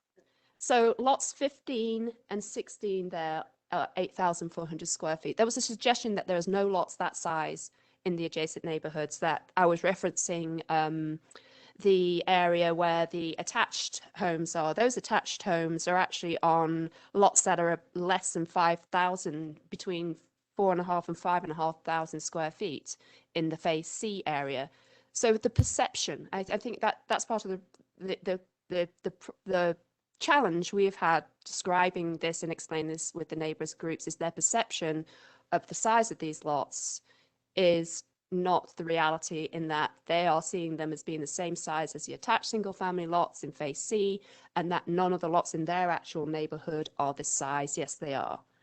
And it is only the 1, 2, 3, 4 lots that are adjacent to that back onto Baptist Road that will be the smaller lots. All the lots that abut the adjacent development are significantly bigger. So they range from, the smallest is about 11,100, and they range up to over 15,200. So all the lots that are actually adjacent to existing neighboring lots are similar size to their lots. And there is only the 4 lots that are lots 9 through 12, which are in that smaller lot range, and they are comparable with lots that are in the adjacent development, and they are of a similar, and they are within that same density category. So I do not agree that we are cramming anything in, and I do not agree that we are not providing lots of a similar size to the adjacent development. Reference to impact on home prices, obviously that's not a consideration for the Planning Commission, but it's clearly not going to be the case. They are going to be similar. They are going to be similar lot sizes. They're going to have similar homes. They are going to be built by the same potentially three builders in the rest of the community. And as we noted before, there will be some that are ranch restricted, which also helps with that compatibility, which is not a restriction that's imposed on the adjacent properties. I do want to go back to the comments that's been made by multiple people about what they were told was going to go here. The plans that have been approved for this site have always shown a church. There has been no change until the change we're requesting now. Classic did give people information that there was that the church would unlikely go forward and that there would be residential development here. The information about the number of lots has varied significantly from the people who've said that we were told this. So they were told 8 to 9, 7 to 10, different numbers. The fact is that is not a review criteria against which you are assessing this project. In addition, the neighbors signed contracts, and in those contracts there are clauses which says that they accept that there may be changes to the property, any vacant property that's next to them. And so that is in their contracts. They sign it, and it actually says they can't oppose any zoning changes, but that's clearly not the case in reality. But it's an acknowledgement that they sign that things may change on the property next to them if it's currently undeveloped. But again, just like prices of homes, that is not a review criteria in the code. Traffic safety. So I gave our explanation of why we think this is an appropriate location for the access and why a turn lane is not required and the slowing down of the traffic. And we prepared our own traffic study. And apart from that, this is then reviewed separately by the staff's external consultants who review our submittals. So they review all our traffic studies, all our design, and they agreed that this was an appropriate access location, that it was safe. In regard to the additional traffic that would be on the road, yes, there certainly would be additional traffic. It pales into significance against the traffic that could have come from the church, and it also actually pales into insignificance against the existing traffic that will be there from the rest of the 600 units that are within Sanctuary Point. And the majority of the traffic from this cul-de-sac will head out to Baptist Road to gain access to Baptist Road, and only a limited number will travel through Sanctuary Point to go to the west past the play area. There was reference to the number of daily trips. That is what the traffic study said. It's based on the International Transportation Engineers guidelines, which provide the information that over 12, an average single family home has over 12 daily trips. Now, I always find that staggering. I know I don't take 12 daily trips anywhere near it, but if you think about a family with kids who are ferrying them back and forth from school to sports team practices and so on and so forth, then that soon adds up. So those are the trips that are estimated to be generated. It's about 3% of the entire trips that would be generated for the remainder of the development. So really the traffic will be barely noticeable. Even at peak hours, it's like 3 coming out in and 10 coming out, and that's over an hour period. So that's about 1 every 6 minutes. There was one gentleman, Mr. Paul, I think it was, said the road isn't the same width. It's a 50-foot right of way, as you can see on the plans, that matches the 50-foot right of way. That is a standard for a local road. All the roads other than Sanctuary Rim Drive are the same right of way width. I did agree with Ms. Manor that the neighbours have been very respectful all the way, and I actually made the comment after the first neighbourhood meeting that a very civilised group of people, having come away from one the previous night where it was not so civilised. So yes, a great group of people. We've tried to work with them, and we believe we made appropriate concessions. Unfortunately, we came to an impasse, and that's the nature of the process. And we do believe that what we are proposing is entirely consistent with the adjacent neighbourhood, is entirely consistent with the comprehensive plan, and meets all the criteria in the code. There was a question about whether the neighbourhood could buy the property. Again, I put that on the list of things that the Planning Commission can't really consider or address, and not within your control. That is a matter for the owner to determine who they want to sell the property to, or if they want to develop it themselves. And I am just going to go back to the point that several people made about destroying the natural area. Trees will be destroyed. People move to the neighbourhood because of the trees. There are still a lot of trees in this neighbourhood, even though a lot have been removed. A lot have been removed to make way for the current roads and their current homes. And there will be trees removed to make way for these homes and the road that serves them.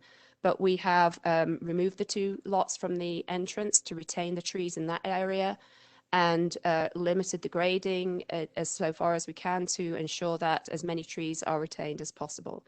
So we consider that this is an equally sympathetic development to the treed environment and natural environment of Sanctuary Point as the remainder of the development is.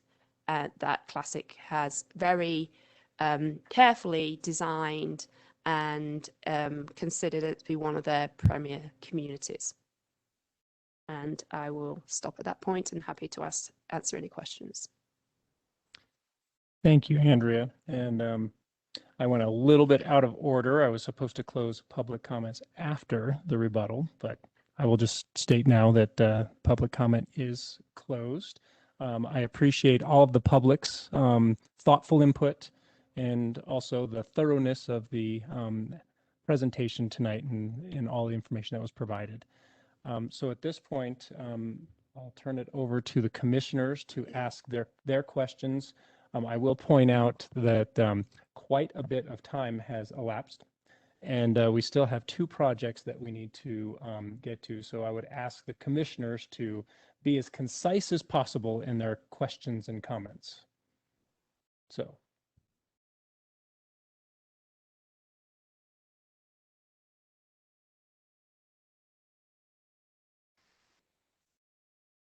Red line. Oh, I missed something on the red line. What happens to the left and right of the red line? So the red line is the limits of the grading that will take place for the road. And so that area will be graded. As the gentleman indicated, there is a hill in the kind of towards the northeast corner, and that will be removed for the road. And then beyond that, there will be an attempt. Obviously, there will be home sites that will be on there as well. So that's just the grading for the road.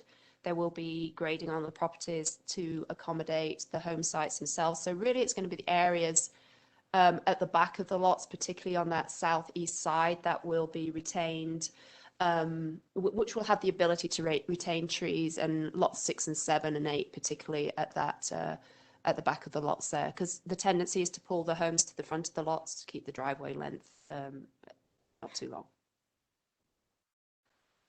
Well, the comment that I have, and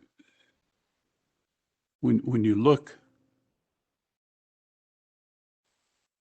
see, can we get the map that shows greater area, shows more of the adjacent areas?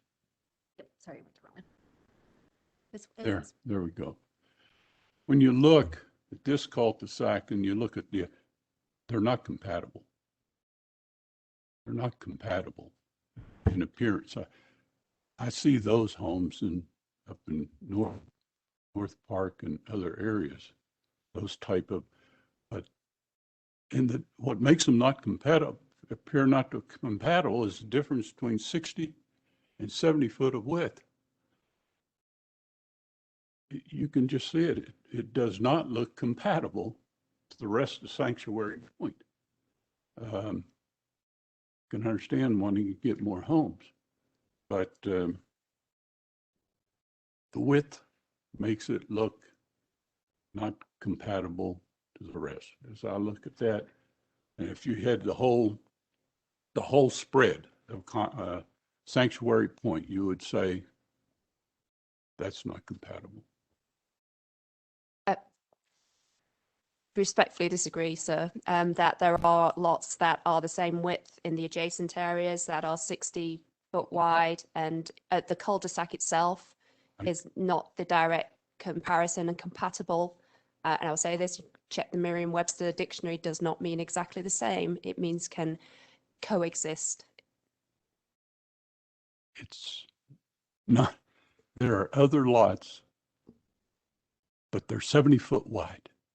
There are a couple of lots that are 70 foot wide. There are many that are less than 70 foot wide.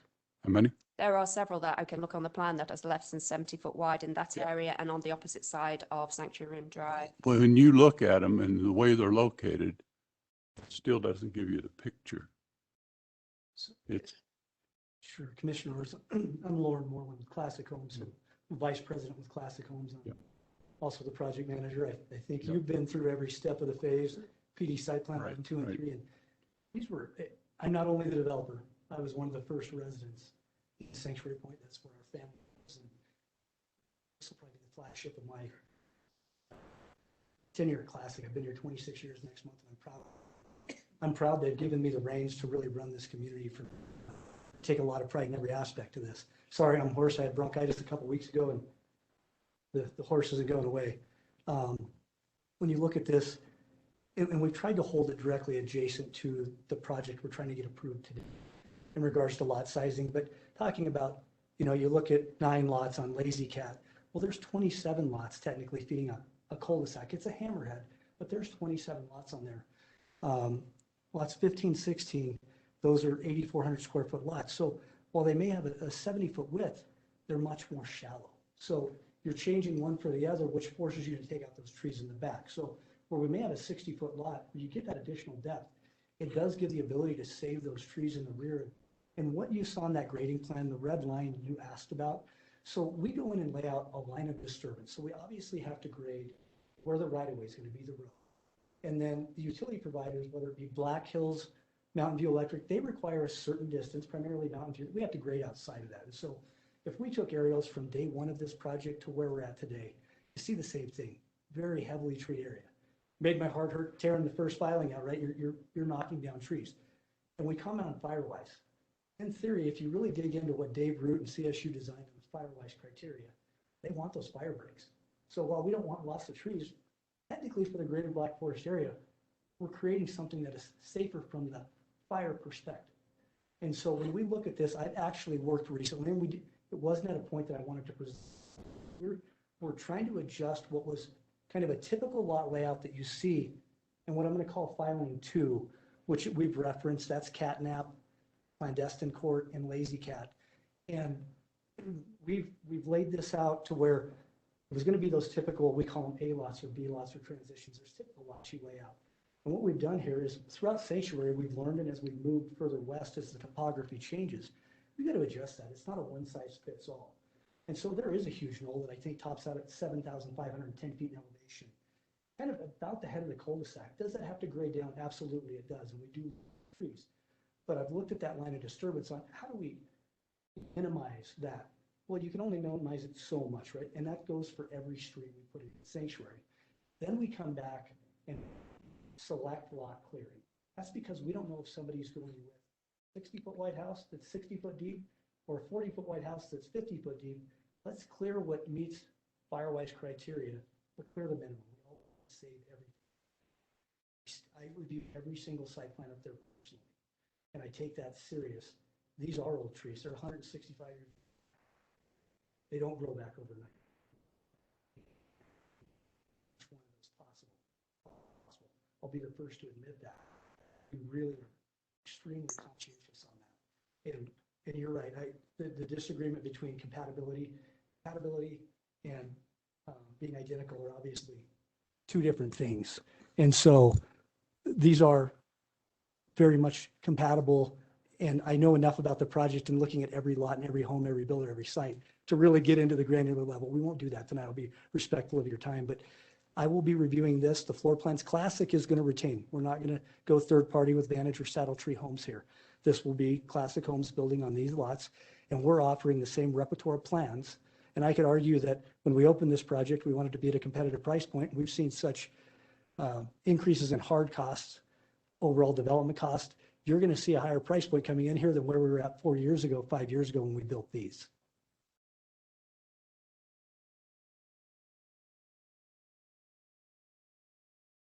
Andy, did you have any other questions or comments? Not at this point.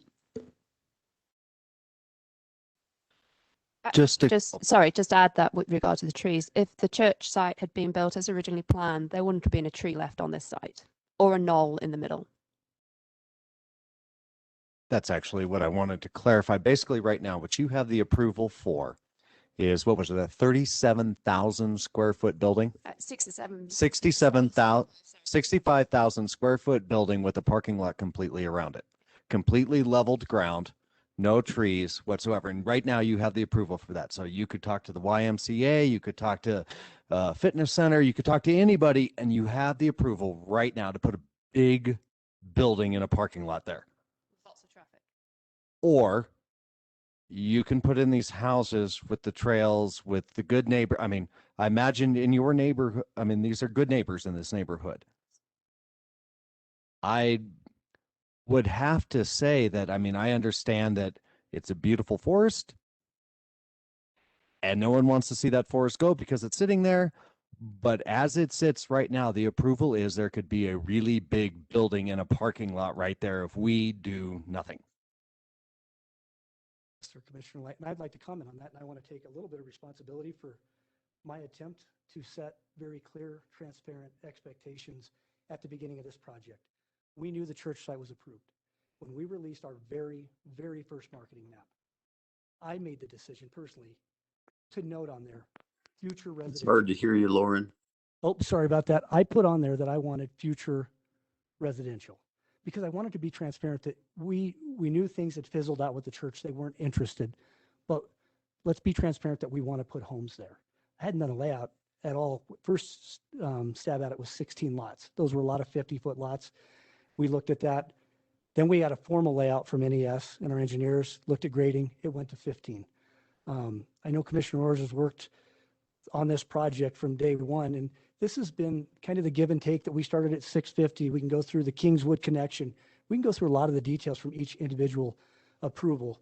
I think the mindset of the residents is that because we put future residential on that marketing map to set proper expectations, that meant we're going to forego ever pursuing what is already approved there. So I appreciate, Commissioner Light, you bringing that up because what is currently approved there can proceed that way.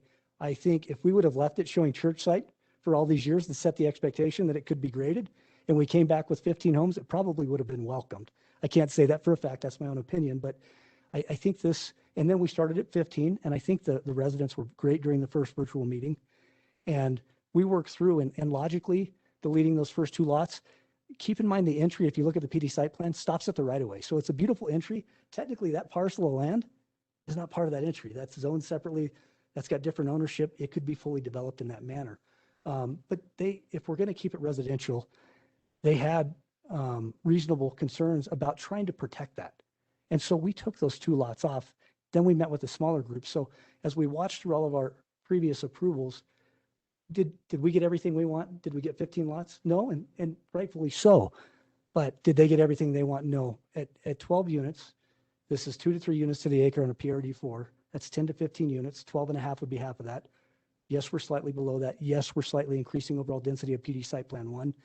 But I really feel like we've done this responsibly, and it's a heck of a lot better. As you know, with commercial sites, you got to grade them flat, right? Commercial buildings, for the most part, need to be graded flat. And I just wanted to follow up on Commissioner Orr's comment, because I just wanted to clarify that lots 1, 2, and 3 that are on the plan that you see that back onto the cul-de-sac are actually 70 feet wide.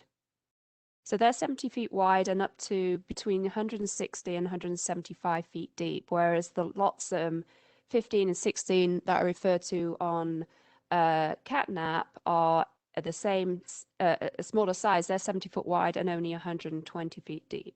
It's only lots 10, 11, and 12 that are 60 foot wide.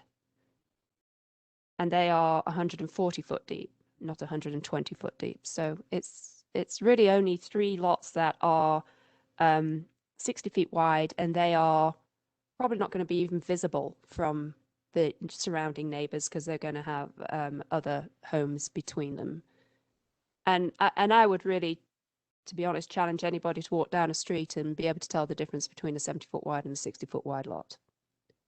It's barely perceptible when you are comparing one with the other. The difference would probably be that one will have a 2-car garage and the other will have a 3-car garage. So I guess I've got a couple questions. Not smart on the whole fire-wise. Understand it. I was here for Black Forest Fire. I lived that fabulous adventure. And I appreciate the fact that you're doing fire-wise. But I do appreciate the concern that the other residents have. Are you able to make the promise that the houses that exist will not lose a tree due to fire-wise in this project?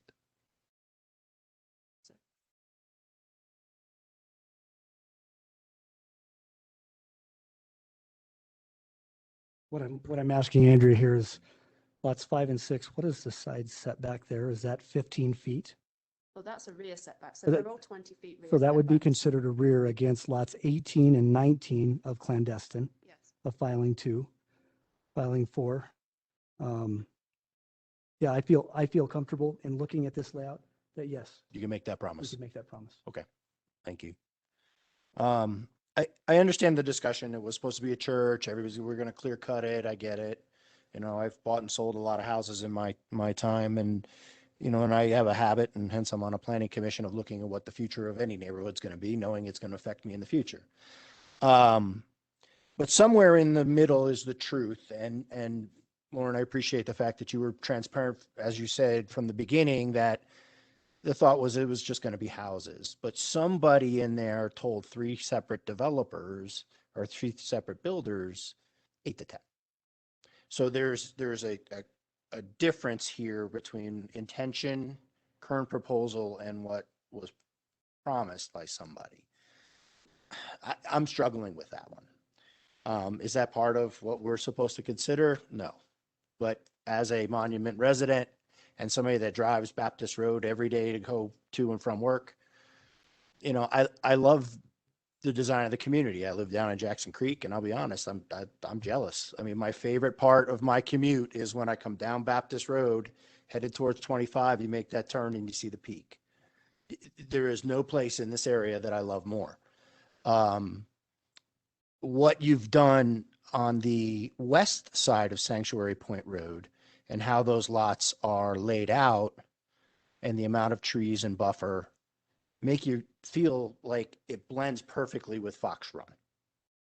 So my concern would be, are these properties, and ma'am, I'll tell you, you didn't do me any favors when you said lots 8 through 12 are going to be smaller, that they are not going to be consistent. And to me, adjacent is that Phase A PRD4 area. So I don't know what you meant by smaller. But you said lots 8 through 12 are the smallest of these lots. 10, 11, and 12. I'm not Okay, quite sure. 9 through 12. 9 isn't smaller. Oh, I'm looking at the wrong. Sorry, I'm looking at the old. I'm looking at, you just pinched it. Sorry. So my point is, Yes. the flow along that road, and I believe a resident brought that up, I think is important because there's an element of beauty blending with the forest and then blending with Fox Run. I guess my question is, what's the difference in lot sizes between 9 through 12 and then Phase A, PRD4, those other lots that back up to Baptist? Are we looking at a considerable difference in size and width? And then what is that from a visual perspective? Okay, so I'll have to find a plan that has all of those on, but I can immediately say that the one thing to bear in mind that both will have is a 50-foot buffer with trees in it. So that's what you're seeing when you drive down Baptist Road, is a 50-foot buffer of trees. They are not in the lots. So the trees that you see from Baptist Road at the back of Sanctuary Point in this existing development are primarily in that 50-foot buffer.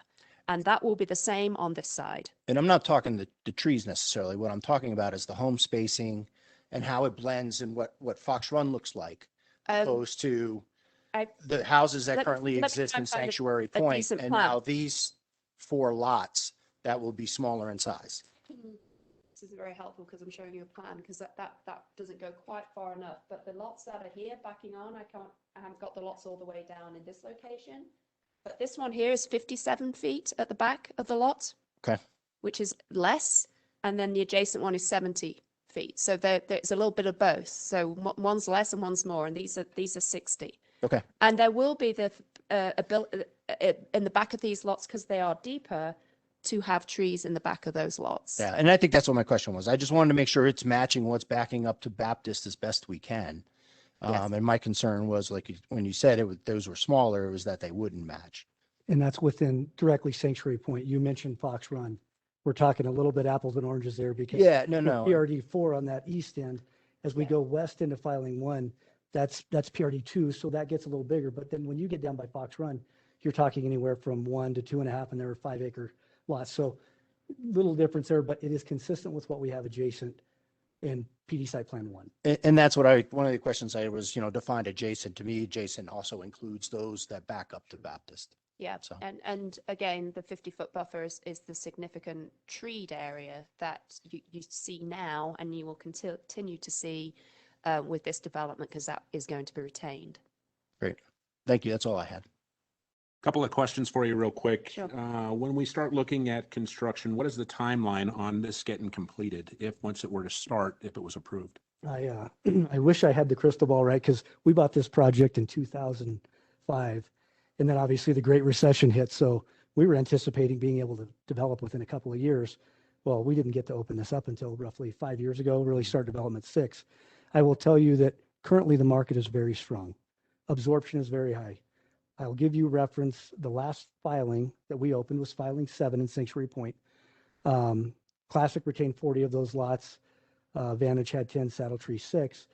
And we opened those around Thanksgiving. And within 5 to 6 weeks, we were sold out, less 2 lots that were a little more complex. People struggled to visualize. So development typically in Monument, once we get everything approved, typically development's about 6 months. Yes. From the time we clear trees, grading, get all the permits, 6-month development. At the tail end of that, we open up for sales, about that 5-month mark. That's generally about a 3-month lag time. So you're 8 months into the process before we can start the first home. Average build time is about 7 months. So you're 15 months. If everything sells well, that could be a 2-year phase from the time we get approved to the time we're built out. If the market completely tanked, right, could that be a 3-year build out? Absolutely. Could it be a little quicker? If the market just dipped enough to give subcontractor availability, it could move up a little bit. I wish I had that crystal ball. Sure. Being as accurate as I can with you between that, you would hope 18 to 24 months.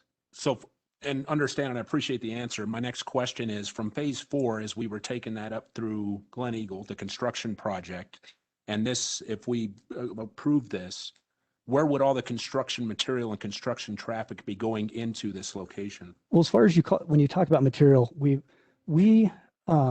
on PD site plan 2 approval, which has a phase G park, I think we talked about numerous times. Mm-hmm. We noted that on the plans as our stockpile and staging area. So trees we remove from the select removal on the lots. We stage those there, process them. Dirt, as we dig a hole, we got to put the dirt somewhere, bring it back in. So that phase G park should take us through next spring. We have another staging area in that PD site plan 3, the last one you looked at. Correct. We've got a staging area in filing 8, which is south of Sanctuary Rim Drive, and also to the north of Sanctuary Rim Drive near the detention pond. So we have staging areas within the site when you're moving that dirt. We don't want to move it any further than we have to. You hope that you can dig on one lot, stack on another, dig and feed a backfill, try to be efficient with that. But So would that transference, I guess, of the heavy industrial vehicles that are moving the dirt and everything else, would that be coming up Baptist, taking Sanctuary Point Drive up to the location? Or will it be staying within the neighborhood of Sanctuary Point for the it would transference? generally be staying within the neighborhood down Sanctuary Rim Drive, just like we're doing now. Down to the park site, each phase, when we started up here, we were trucking down below. Once we got that all cleared out, each subsequent filing, we've been getting closer and closer to that park, so it's less of a haul. But we finished up the last home last year on Catnap. We had to truck the dirt down to the park site, the Phase G park site, and back up to that location. Okay, great, thank you. Yes, sir. All right. I think everyone's had a chance. I do have one question. And the members of the public that brought forward that they were told by their representatives, their best representatives that they had available to the development, the official word of the development, they were told 8 to 10 houses. Understand completely that was never a formal, legally binding statement, or it wasn't captured in any document. But I don't think any of these people are making that up. I think they were legitimately told by whoever those people were representing the builders that was what they could expect out of development. So my question is, in light of those, I don't want to call them promises, but that information that was given to them, did you at all consider the fiscal viability of trying to hit those numbers as opposed to what you've got here? Absolutely. And when that came up, immediately I started digging into that. The first neighborhood meeting, where are these emails? And it was provided an email from one of the builder sales rep that said, we anticipate, actually, you had the email that said 8 to 10 units. Dug deep, obviously with the classic sales team, we keep the majority of the lots. Jeff and Teresa were adamant that check our emails. We have not ever set the expectation. And I know Andrea touched on the contract. We been out of this project, somebody else comes in and promised us, currently it's approved as hard on that side of it, but as the landowner, and technically the landowner and developer were McKinney Classic 3, a separate joint venture that Classic is the manager of. I dug long and hard with Saddle Tree's team, with Vantage's team. It was acknowledged they did send that email because we didn't even do an initial layout. When most of the homes adjacent to that contracted, we hadn't done a formal layout of any sort. I'm looking at it going, doing it every day, I think we can get 16 on there. Obviously, as a developer, you want to maximize that. Sure. And so we've worked through that in detail on what makes sense. And reality is, with the concessions we've made, the 15 obviously would be great. When you get down to 10, it's such a small spot, and we've still got to get all the infrastructure in there, all the grading. It doesn't work out well. And so, and I think I said this at the neighborhood meeting. I mean, we held onto this property by our fingernails through the recession. This is one we knew was going to be special, and we wanted Classic Homes' name on. And so with that, I think we had $28 million into getting the first lot on the ground. That was a lot of exposure, the water tank, the booster stations, sewer outfall through Kingswood. And so, should we be able to benefit the risk that we've taken, adding somewhere between 500 and $600 million of assessed value to Monument? And really, all you have to do is send police force up there, right? TriView maintains, they provide water, sewer, park maintenance, road maintenance, all the town of Monument. We've added $500 to $600 million in assessed value by the time we're done, and you're really policing it. I think it's been a huge win for Monument. I would argue it's the highest quality neighborhood in Monument.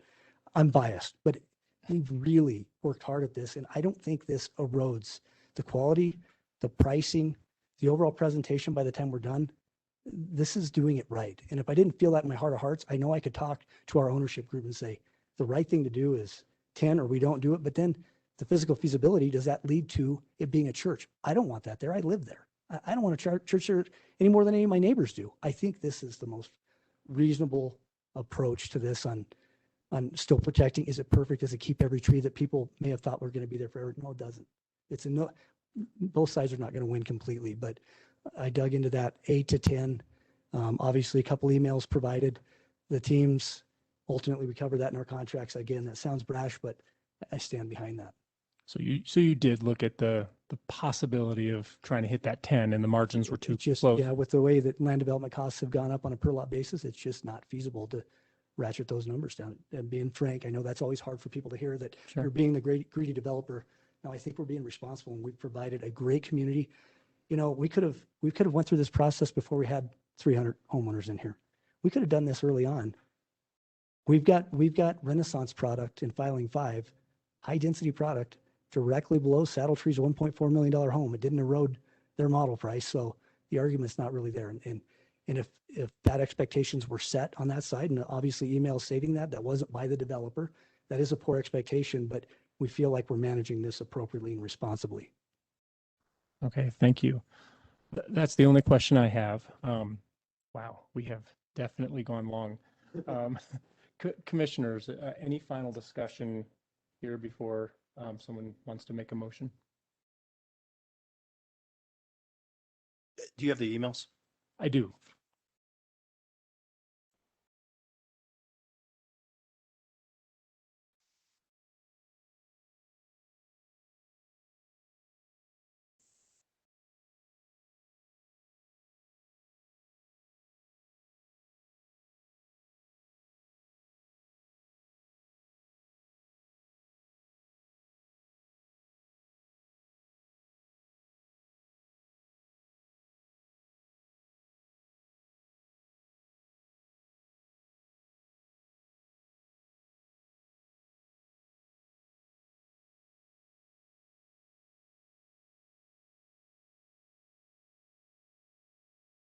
All right, any other discussion among the commissioners? And if not, would someone care to make a motion?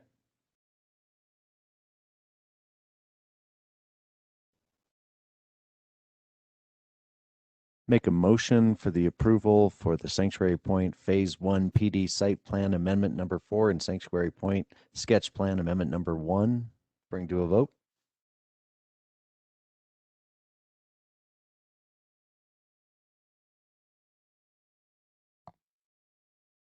Not hearing a second. I now ask the commissioners again if there's any conversation or questions that they have before feeling comfortable making a motion.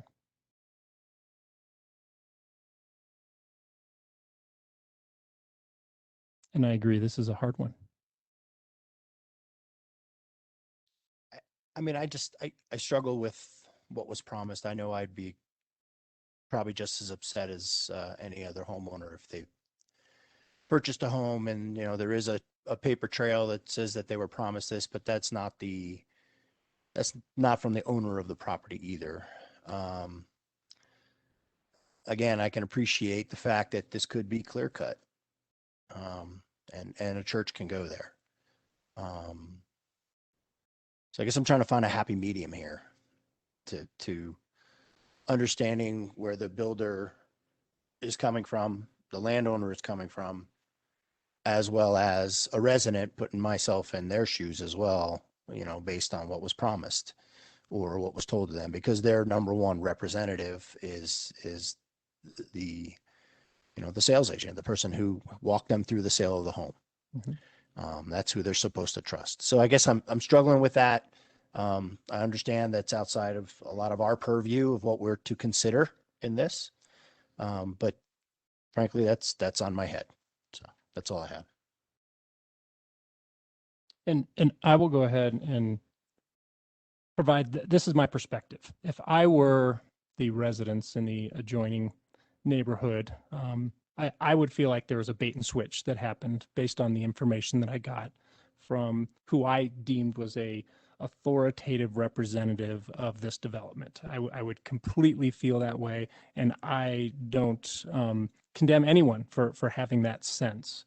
But I also see that the developer, the applicant, has tried to meet those feelings of bait and switch with a lot of meetings, listening and hearing, and even adapting and making compromises, going from 15 and reducing 3 dwelling units, making a more accessible site with the two different pathways. I do see also where you can look at this and you see lots 1, 2, 3 seem to be inconsistent visually, maybe at the 2,000-foot view with those cul-de-sac lots. But if you look just a little bit more north, you see that 14 through 17 up against 7 and 6 on that cul-de-sac is the exact same scenario. And I think 6 was even quite a bit larger, if I remember off the top of my head, at like 24,000 square foot. And that was approved. And so we as a commission, I believe, would be inconsistent in our recommendations and vote if we were to not approve this development on the criteria of those lots 1, 2, 3 not being consistent with those larger cul-de-sac lots. So, and then in the final analysis, what does the zoning say? What are the legal criteria about whether or not this development can go there? And I do not see anywhere where the zoning or the comprehensive plan was blatantly violated. So from my perspective, while I would love to see the developer find a way to get to that 8 or 9 dwelling units as the neighborhood expected to be, I don't think we have the legal standing to force that as a condition. That's my perspective.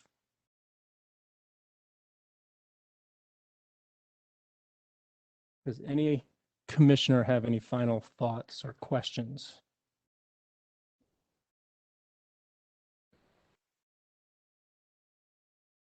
It's a good question. Specifically, what legal issue are you wanting to address?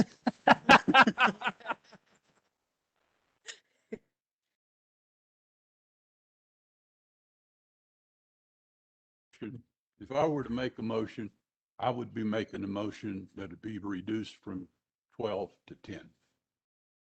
So what you're talking about then is a condition, is that correct? Yes. That's what you're expecting to do. So what I can tell you is this is a site and sketch plan amendment request. As the Planning Commission, you are permitted to place any condition upon this amendment in conformity with the previously approved site and sketch plan criteria. The originally approved range was for 2 to 3 dwelling units per acre. With regard to density, you may place as a condition any density within that previously approved range.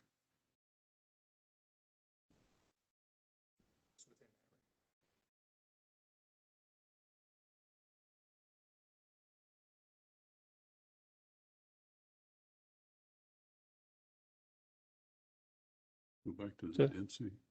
So Meet it does fall within the range of the code.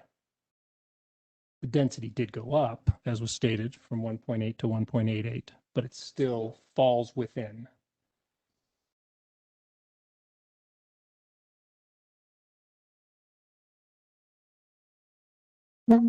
Any other questions or discussion among the commissioners? All right, I'll make a motion. It's the same motion that the gentleman to my left made.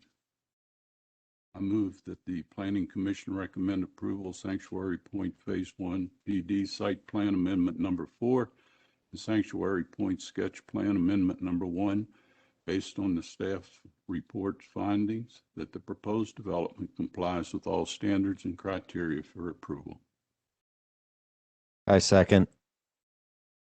Okay, we have a motion and a second. I now see that we're having a motion clarification by the chairman. And since there are no conditions that were placed on the motion put forward, I don't think clarification is necessary. The motion at hand is to approve as submitted. I see here that I just want to give commissioners an opportunity to have a discussion of the motion. If there's anyone that feels like a condition is necessary and would like to put forward a different motion, now would be the time. Within the understanding, again, by the acreage per house, and as you had mentioned, you stated, sir, that we could put the condition of 10 units within that area. Is that correct? Yes, you can approve any density between 10 and 15 lots based on a 5-acre plot. I don't like to do math in public, but yeah. Sure.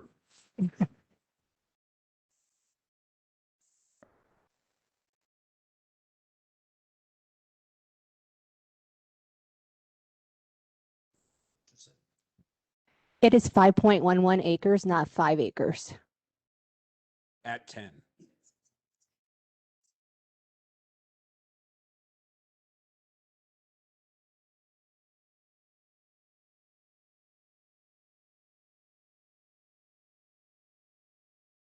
Does staff agree with that math? If we went to 10, it would be below? Correct. So we can't do that. We ought not to.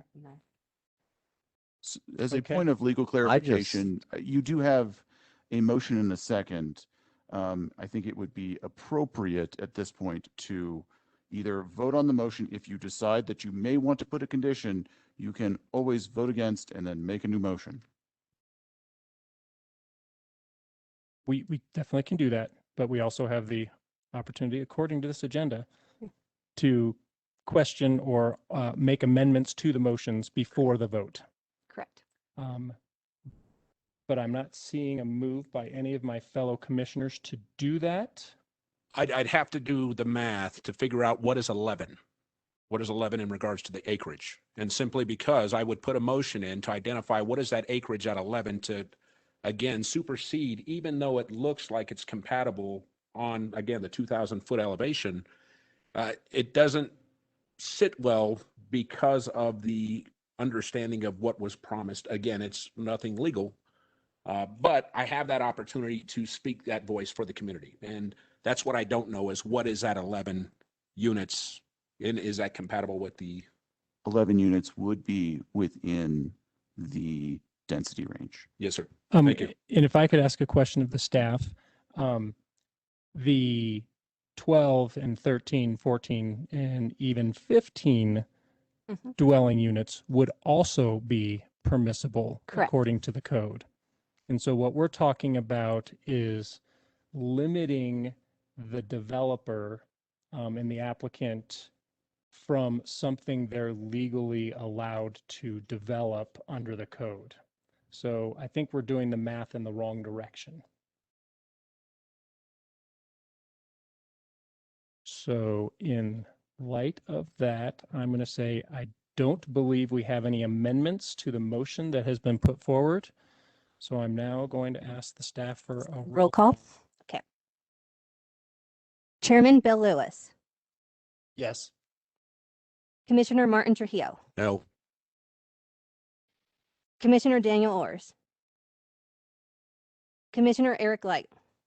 Yes. Vice Chairman Sean White. Yes. And I just want to make sure if Joshua Thomas is online.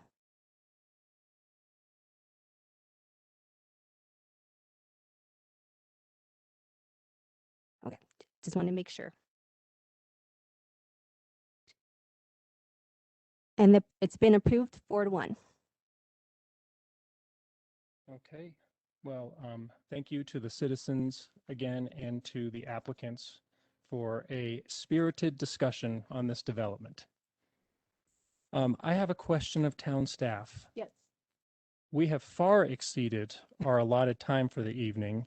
So the question is, are we permitted to proceed with the other two items on the agenda, or can they be pushed to the following meeting? We could continue tonight. Okay, well then I'm going to ask fellow commissioners, does anyone have a personal conflict that would prevent them from continuing? Okay. Does anyone need a break? No? All right. Do you want to take a 5-minute break? Let's go ahead and just plow through it, Debbie. Okay.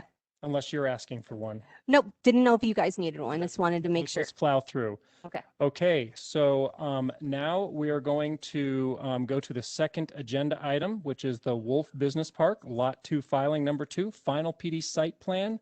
So staff, would you like to go ahead and provide your presentation? Yes, and just want to let you know our consultant, the applicant for this project is in the room. Awesome. They blended in with the other project. Sorry. Have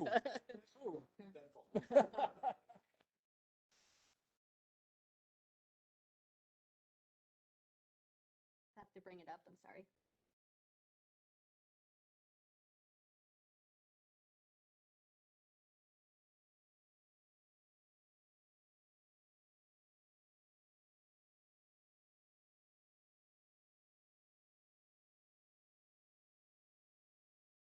We are in Wolf Business Park, just making sure, correct?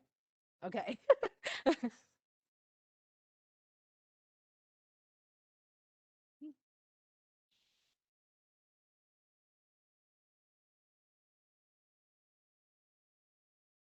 Hey, good evening again. Request for approval of Wolf Business Park Lot 2, filing number 2, plan development for final site plan. Oh, sorry, I thought I shared.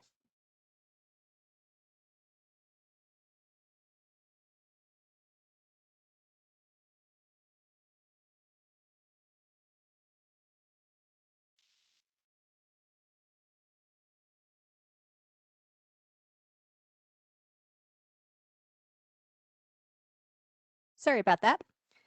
This project is within Wolf Business Park off of Beacon Light Road. The site is located at 2168 Wolf Court, which is Lot 2 of Wolf Business Park, filing number 2. The development would access off of Wolf Court and it's 1.39 acres in size. The existing zoning, the 2017 approved Wolf Business Park sketch plan indicates this area to be developed as commercial. The town of Monument will provide water and Monument Sanitation District will provide wastewater services for all development within Wolf Business Park. The existing surrounding uses include ABC Landscaping to the north, Redline Pipeline to the south, and Peak Equipment to the east. The PD site plan indicates a 12,500 square foot spec building, which is used for office and warehouse space. The proposed site will include fenced outdoor storage for equipment and materials, required parking, lighting, and landscaping. The lighting will be dark sky compliant. A chain link fence is proposed, which will provide a 98% opaque slats. The trip generation letter was conducted by LSC Transportation Consultants on March 23rd, 2021. The site was previously analyzed in August 2017 traffic impact report. The proposed site will generate 85 new external vehicle trips on the average weekday. During the morning peak hour, 8 vehicles will enter and 2 vehicles will exit the site. The evening peak hour, 2 vehicles will enter the site and 8 vehicles will exit the site. And here are some elevations of the project. This is the north and east elevation, south and west elevation. As you can tell, these are similar elevations from Redline Pipeline and ABC Landscaping that was approved a few months ago. And here's the referrals who've commented and reviewed on the project. And staff recommends approval for Wolf Business Park lot filing number 2, final PD site plan based on the staff report findings that the proposal complies with all standards and criteria for approval. And like I said, the applicants are in the room to answer any questions. Lisa Peterson with Hammers Construction and Robert Green. You guys go to the table. Okay, thank you, Debbie. So would the applicants like to add anything to the presentation? Any clarifying explanations?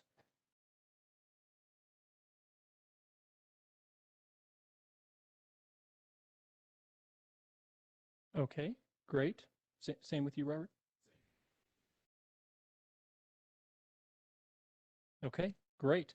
Well, with that, then, I will open up public comments at this time. I see that we have no one in the room. So, Drew, is there anyone online with their hand raised?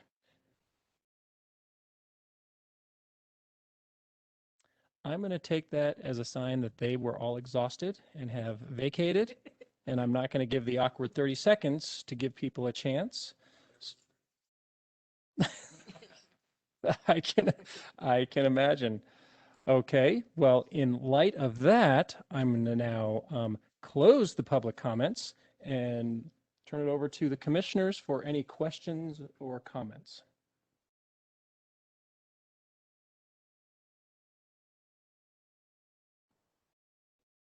Okay, I just have one question. The chain link fence with the mostly opaque slats, how will that fence look compared to the neighbors to the north and the south? Do you know if it's going to be a consistent look with the way that they're fencing their sites?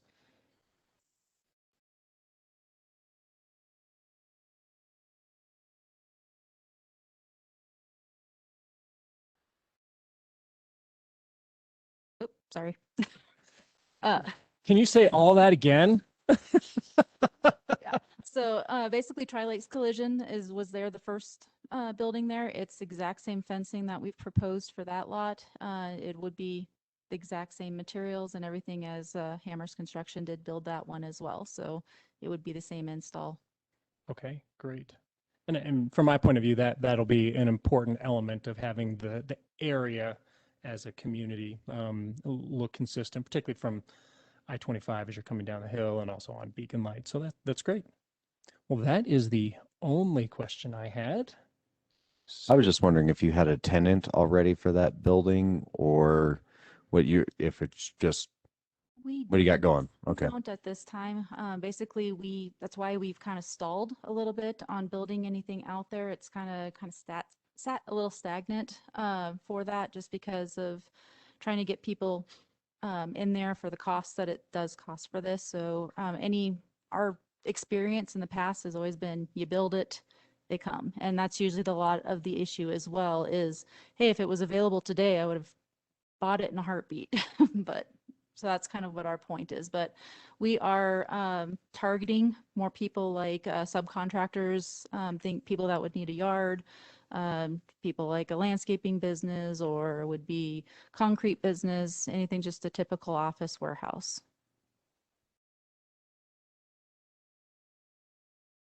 Well, I would only ask the question, what might occur with regard to any storage that's outside of that building? That would be a concern with regard to the fencing.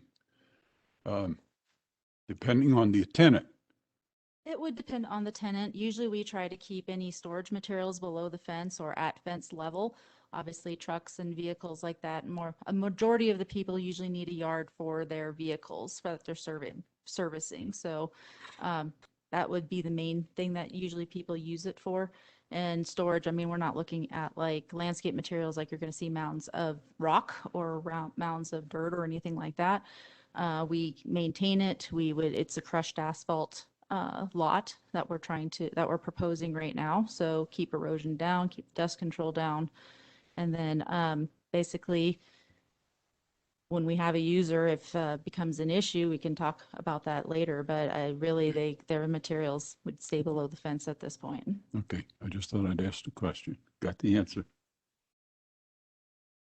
So you've built the adjacent properties is what you were saying, or We've only built one. We built Tri-Lakes Collision, and then the other two we did not. So we did put a bid in for Red Line Pipeline, but they've gone a different route. So, but we've done a lot of these types of buildings, so we are very prone to that. I think we've got 20 some ground ups already for this year, so we're very versed in this type of building product.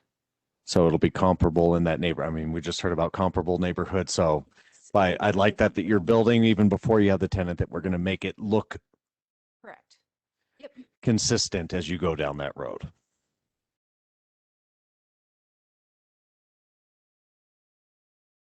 All right, I think everyone has said their piece. So now ask if there's a motion. Mr. Chairman, I recommend move that the Planning Commission recommend approval of Wolf Business Park Lot 2, filing number 2, final PD site plan based on the staff's report findings that the proposed development complies with all standards and criteria for approval. Second the motion. Commissioner Bill Lewis, Yes. Commissioner Martin Trujillo, Yes.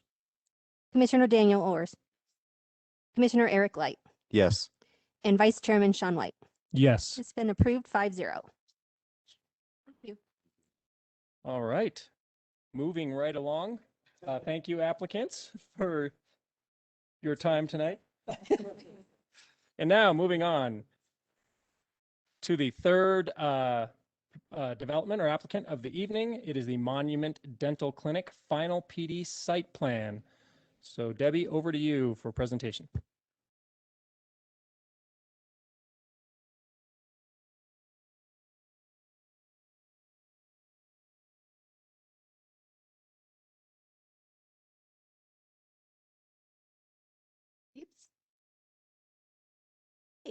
It's a request for approval for Monument Dental Clinic Plan Development Final PD Site Plan.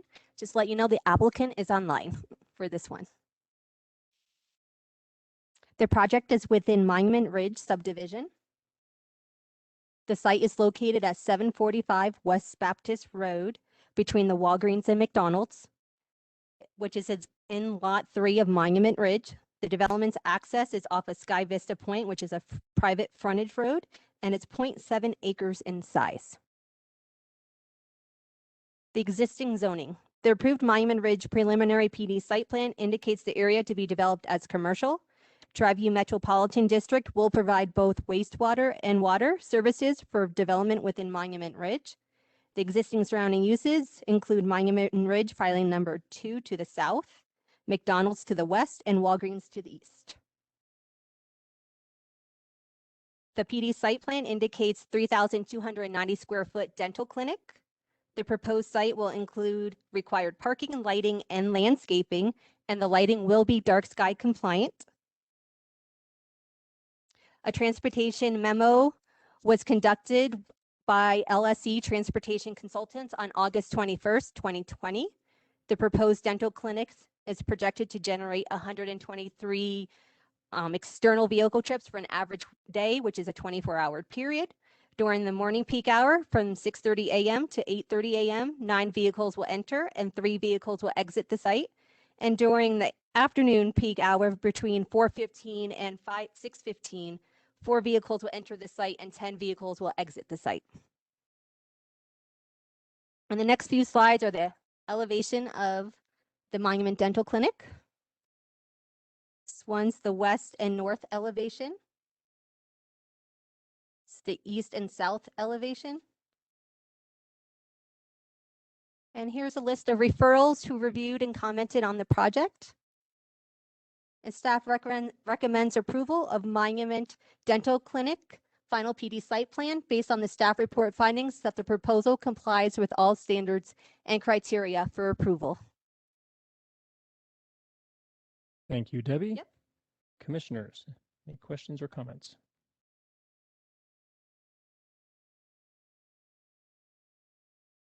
Oh, I just have don't stepped need to out make of a line. presentation. No problem. Just my name is Dorinda Marvin. I'm the Director of Planning and Entitlements with WMG. I appreciate Debbie's hard work on this and her informative presentation, and just here to answer any questions if you have them. Okay, great. Thank you. And I am supposed to see if there are any members of the public online with their hand raised. Okay, great. Now, commissioners, any questions or comments to the applicant or the staff?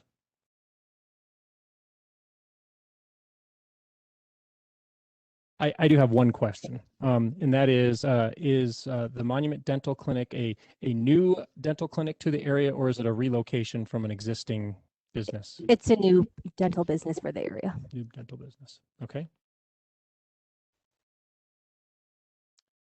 All right. Yeah, Those are I think I had a very similar question, and I know this is kind of outside the purview, and the fact that I think it's Monument Dentists across the street, and then you've got Glen Eagle building next door. I just want to make sure the applicant's aware of all of that, I guess. Yep. Yes, they were. Yes, I informed them. Sorry. I'm sorry. Thank you, Sarah. Yes, we've been working with Mr. Ellsworth at the Monument Ridge Business Park, who has spoken to us about the other providers in the area. Some are a little bit different in terms of their specialty. And just to clarify about the name, I know you mentioned there was another Monument Dentist. We generally will name the practice later in the process. So Monument Dental really, if you will, is a placeholder for a name.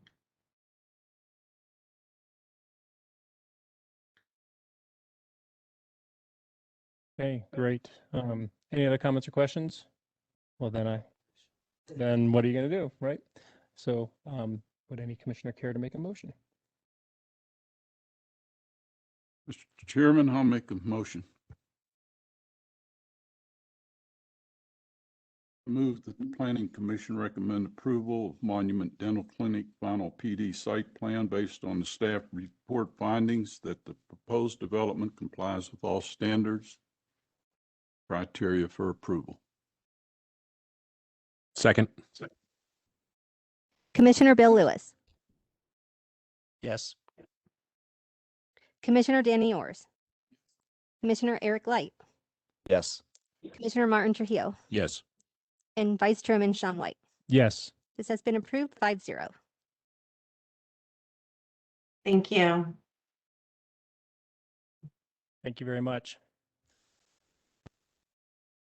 And with that, we have covered all of the public hearings and projects for the evening. So now reports and communications. Do we have anything from either the staff? Well, first from the staff. Yep. On May 3rd, there will be a joint work session for the code rewrite with the BOT and yourself at 5:30. You could come in person or virtual for this. It'll be right before the BOT hearing. Yes. And our applicant will be Martin Landers from Plan Tools will be virtual, and he'll be presenting a PowerPoint presentation and be there to answer any questions as well. Will that be recorded? I'm going to be in the middle of nowhere at that time. Don't know if I'm going to have internet or not to be able to dial in. Yes, it will be recorded. And we're just, is that going to be about an hour? Yes. Okay, thank you.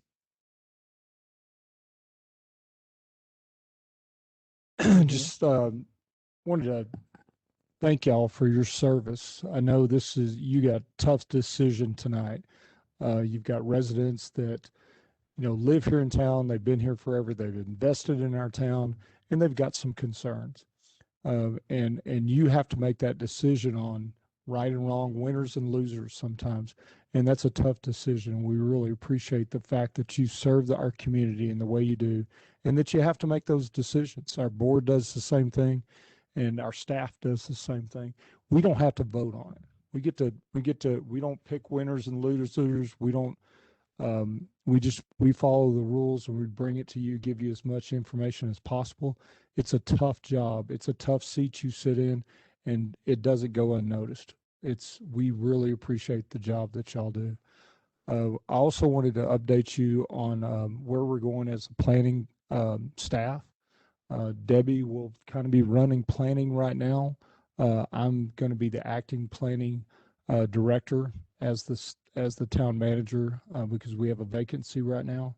Our human resource manager has already put the advertisement out for a planning director, and we look to probably fill that within the next 3 months.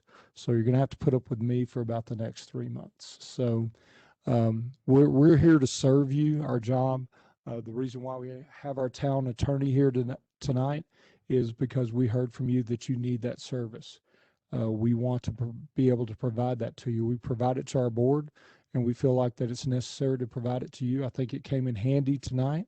I think he did a great job of answering some of your questions and giving you the information. And that's what we're here for. We're here to serve you. I've made some personal phone calls to you over the last couple of weeks. You've all got my number. If you need anything, if you have questions, you can reach either one of us.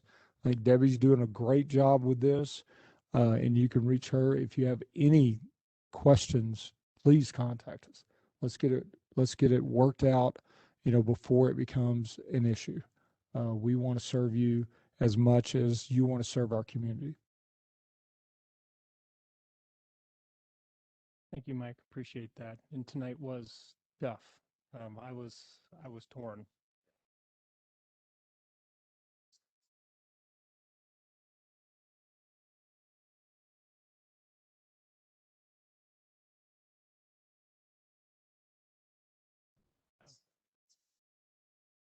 Yeah, it was tough, and I think both the public and the applicant had really valid points, and but in the end, yeah,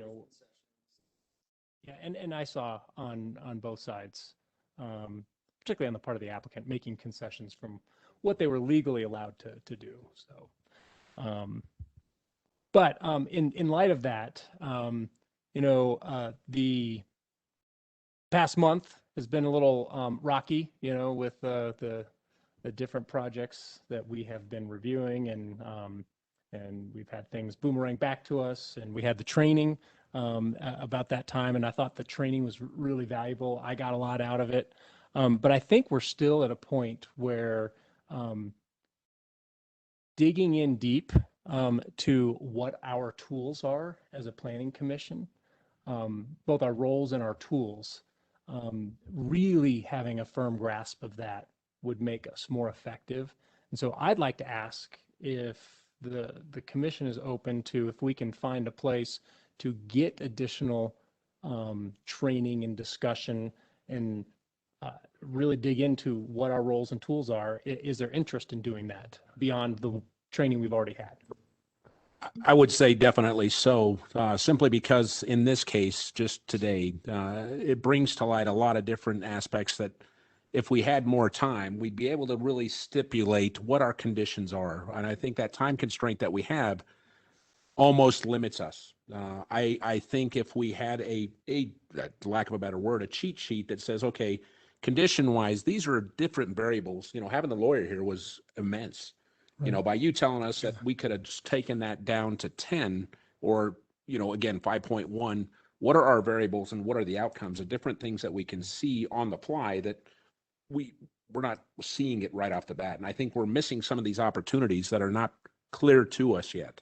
We're getting better at it, but I think we're not to that stage where we don't necessarily have those tools right in front of us. And, you know, our day-to-day jobs coming to sit here and actually try and attribute or make a decision that is truly educational is not fair to the community.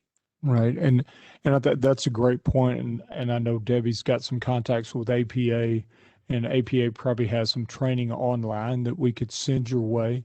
And CML, another agency, does some training for our board, and so does CIRSA. And so we'll research that, and we may be able to have some things that we can send you to where you can just get online and click on there and do it at your own leisure.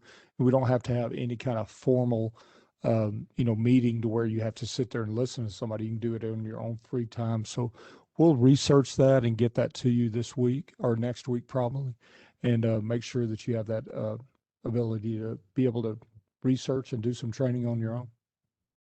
Okay. That would be great. I would suggest that in addition to just getting the training, I think there's some inherent value in having an open, free-flowing discussion in the context of kind of training. But Andy, like we had when we talked to Chris, but what was meant to be a 15-minute call was quite a bit longer. And I think that represents that discussion that we had is probably representative of what each one of us has going on inside of our head and heart about our role in the Planning Commission. And while we had the opportunity, me and Chris, to talk to you and to you, Debbie, the rest of the commissioners didn't. And I think the conversation that we had about our role as quasi-judicial, what is legislative, and what legislative activities might we be able to get more involved in as a commission rather than just one member being on the code rewrite, for example. I think those discussions probably would be beneficial for everyone. I think this is possibly a workshop type of situation if we want to do that. I will let you determine the amount of time you want to put towards that. I mean, our discussion was, I think, closer, an hour and 15 minutes or something like that, hour and a half, which is fine. And quite frankly, this is why we're here. So we want to support you in any way that y'all need. And quite frankly, I thought that conversation was really beneficial, and we want to make sure everybody's on the same page. So if y'all want to do that, Debbie and I are happy, and of course Mike, are happy to do. I don't want to leave out the planning director.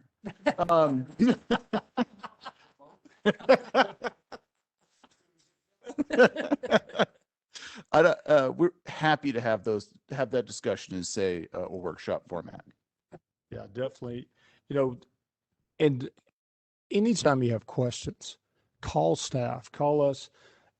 Andy gets paid no matter if he's talking to you, or if he's talking to me, or if he's talking to Debbie. So, we're not at that point where we were 2 years ago when I got here and we were paying by the hour. If you had a question to the attorney, we had to pay by the hour. Now, you call him up at 3:30 in the afternoon and want to have an hour and a half conversation with him, doesn't cost us a dime. Doesn't cost us anything. It's the same if he's working on a question for you, if he's working on a question for, Debbie. So I can't reiterate enough that we're here to serve you, and whatever you need, we're going to provide that for you. And I don't know if you got that attention in the past, but we're going to make sure that in the future you get that attention. I also have one more thing off topic. Now that one of the commissioners are no longer here, he was filling the BOA position. and we need one planning commissioner to fill the BOA position. Would anyone like to volunteer? So you're not gonna, let us think about it and find out next time? You can let me know next time. That's fine too, if you don't want to talk about it tonight. Can you quickly, Yeah. can you quickly say what the time commitment looks like for that, or is it really up to the person? Is BOA doesn't happen that often. How it does for planning commission, it's once a month. BOA has not happened since I've been here, so it could happen anytime. A project could come up that it has to go to the Board of Adjustments. I'll take it. Yeah. I volunteer to take the Board of Yeah. Adjustment, Okay. volunteer for that board. Thank you. Yeah. Great. Yeah. Thank you, Martin. I appreciate it. Can I ask for one favor? And I know you guys do a great job of posting files and stuff, but can we get your presentation slides? Because like sitting here, look, my old eyes, I'm still struggling to read everything. Yes. So if I can have it here, would Yep. be awesome. Definitely. Pull it up on my laptop, that would be great. Yeah, we'll email it to you when Teresa emails the documents on demand portal That to would you. be great. Yep. Yeah, because what I find is I scroll through everything as they're talking, trying to find the slide, and if I could see exactly what they're talking to in front of me, Yep. would be awesome.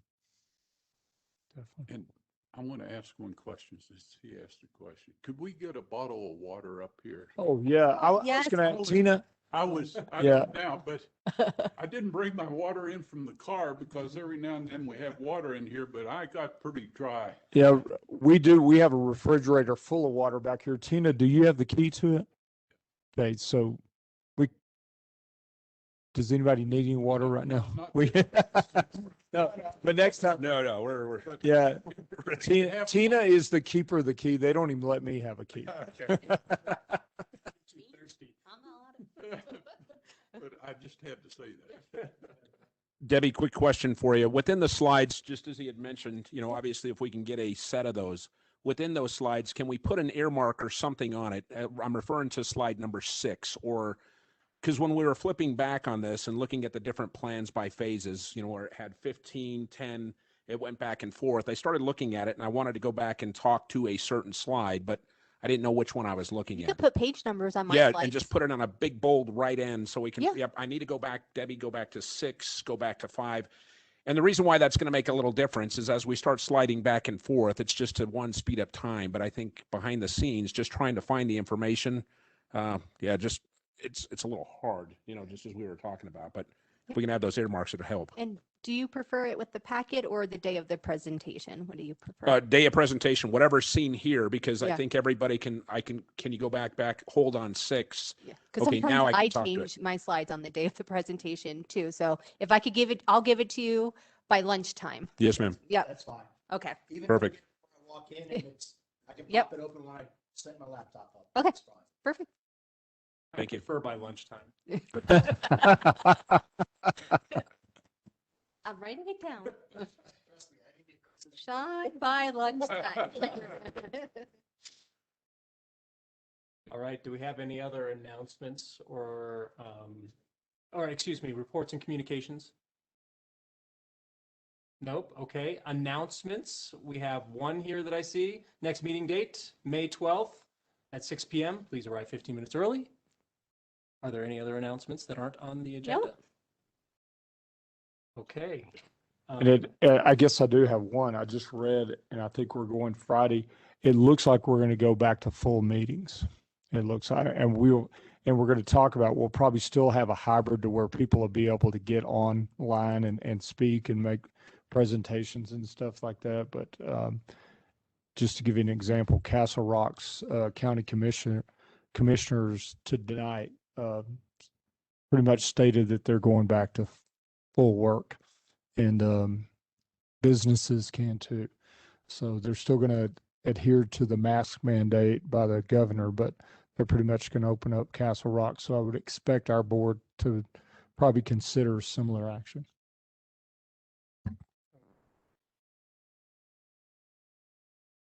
Good thing they couldn't have been in here. We'd have been in trouble. Y'all were very popular.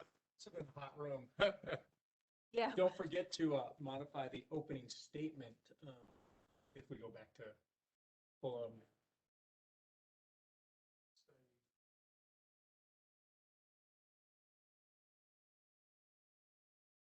probably more than we have. Like, we limited it to 10 people this time, but I'm pretty sure we're going to stay hybrid for a while. If there's no additional cost to the town, I would suggest considering a hybrid option in perpetuity. There is a cost to the town. Oh, there is. To have WebEx. There is. Yeah. Exactly. We could. So Zoom's for free, isn't it? yeah. Only 40 minutes. That's true. Like 3 people on at a time. And I know several of the board members are considering that for absences and stuff like that, but we've got some board members that don't want to consider that for absences. So I think there'll be a good discussion about that. Yeah, I'm just thinking even for commissioners who travel, it's after hours, you can dial in from your hotel and still participate. Yeah. It's a lot easier for them to meet from home and, What make about their dinner, do whatever, and then wait for their turn. Then. Yeah, or ADA, there's people where it's hard to get out of the Oh, yeah. house. And Monument Dental, they were out of state. So it saved them money not having to fly here. So. Yeah. So Yeah. I I think the world. I think the world's changing, and I think what happened in the last year might be happening forever. So there's a lot of opportunities there. Yep. Exactly. Yep. All right. Any final announcements? All right. This meeting is now adjourned at 8:45. You did good.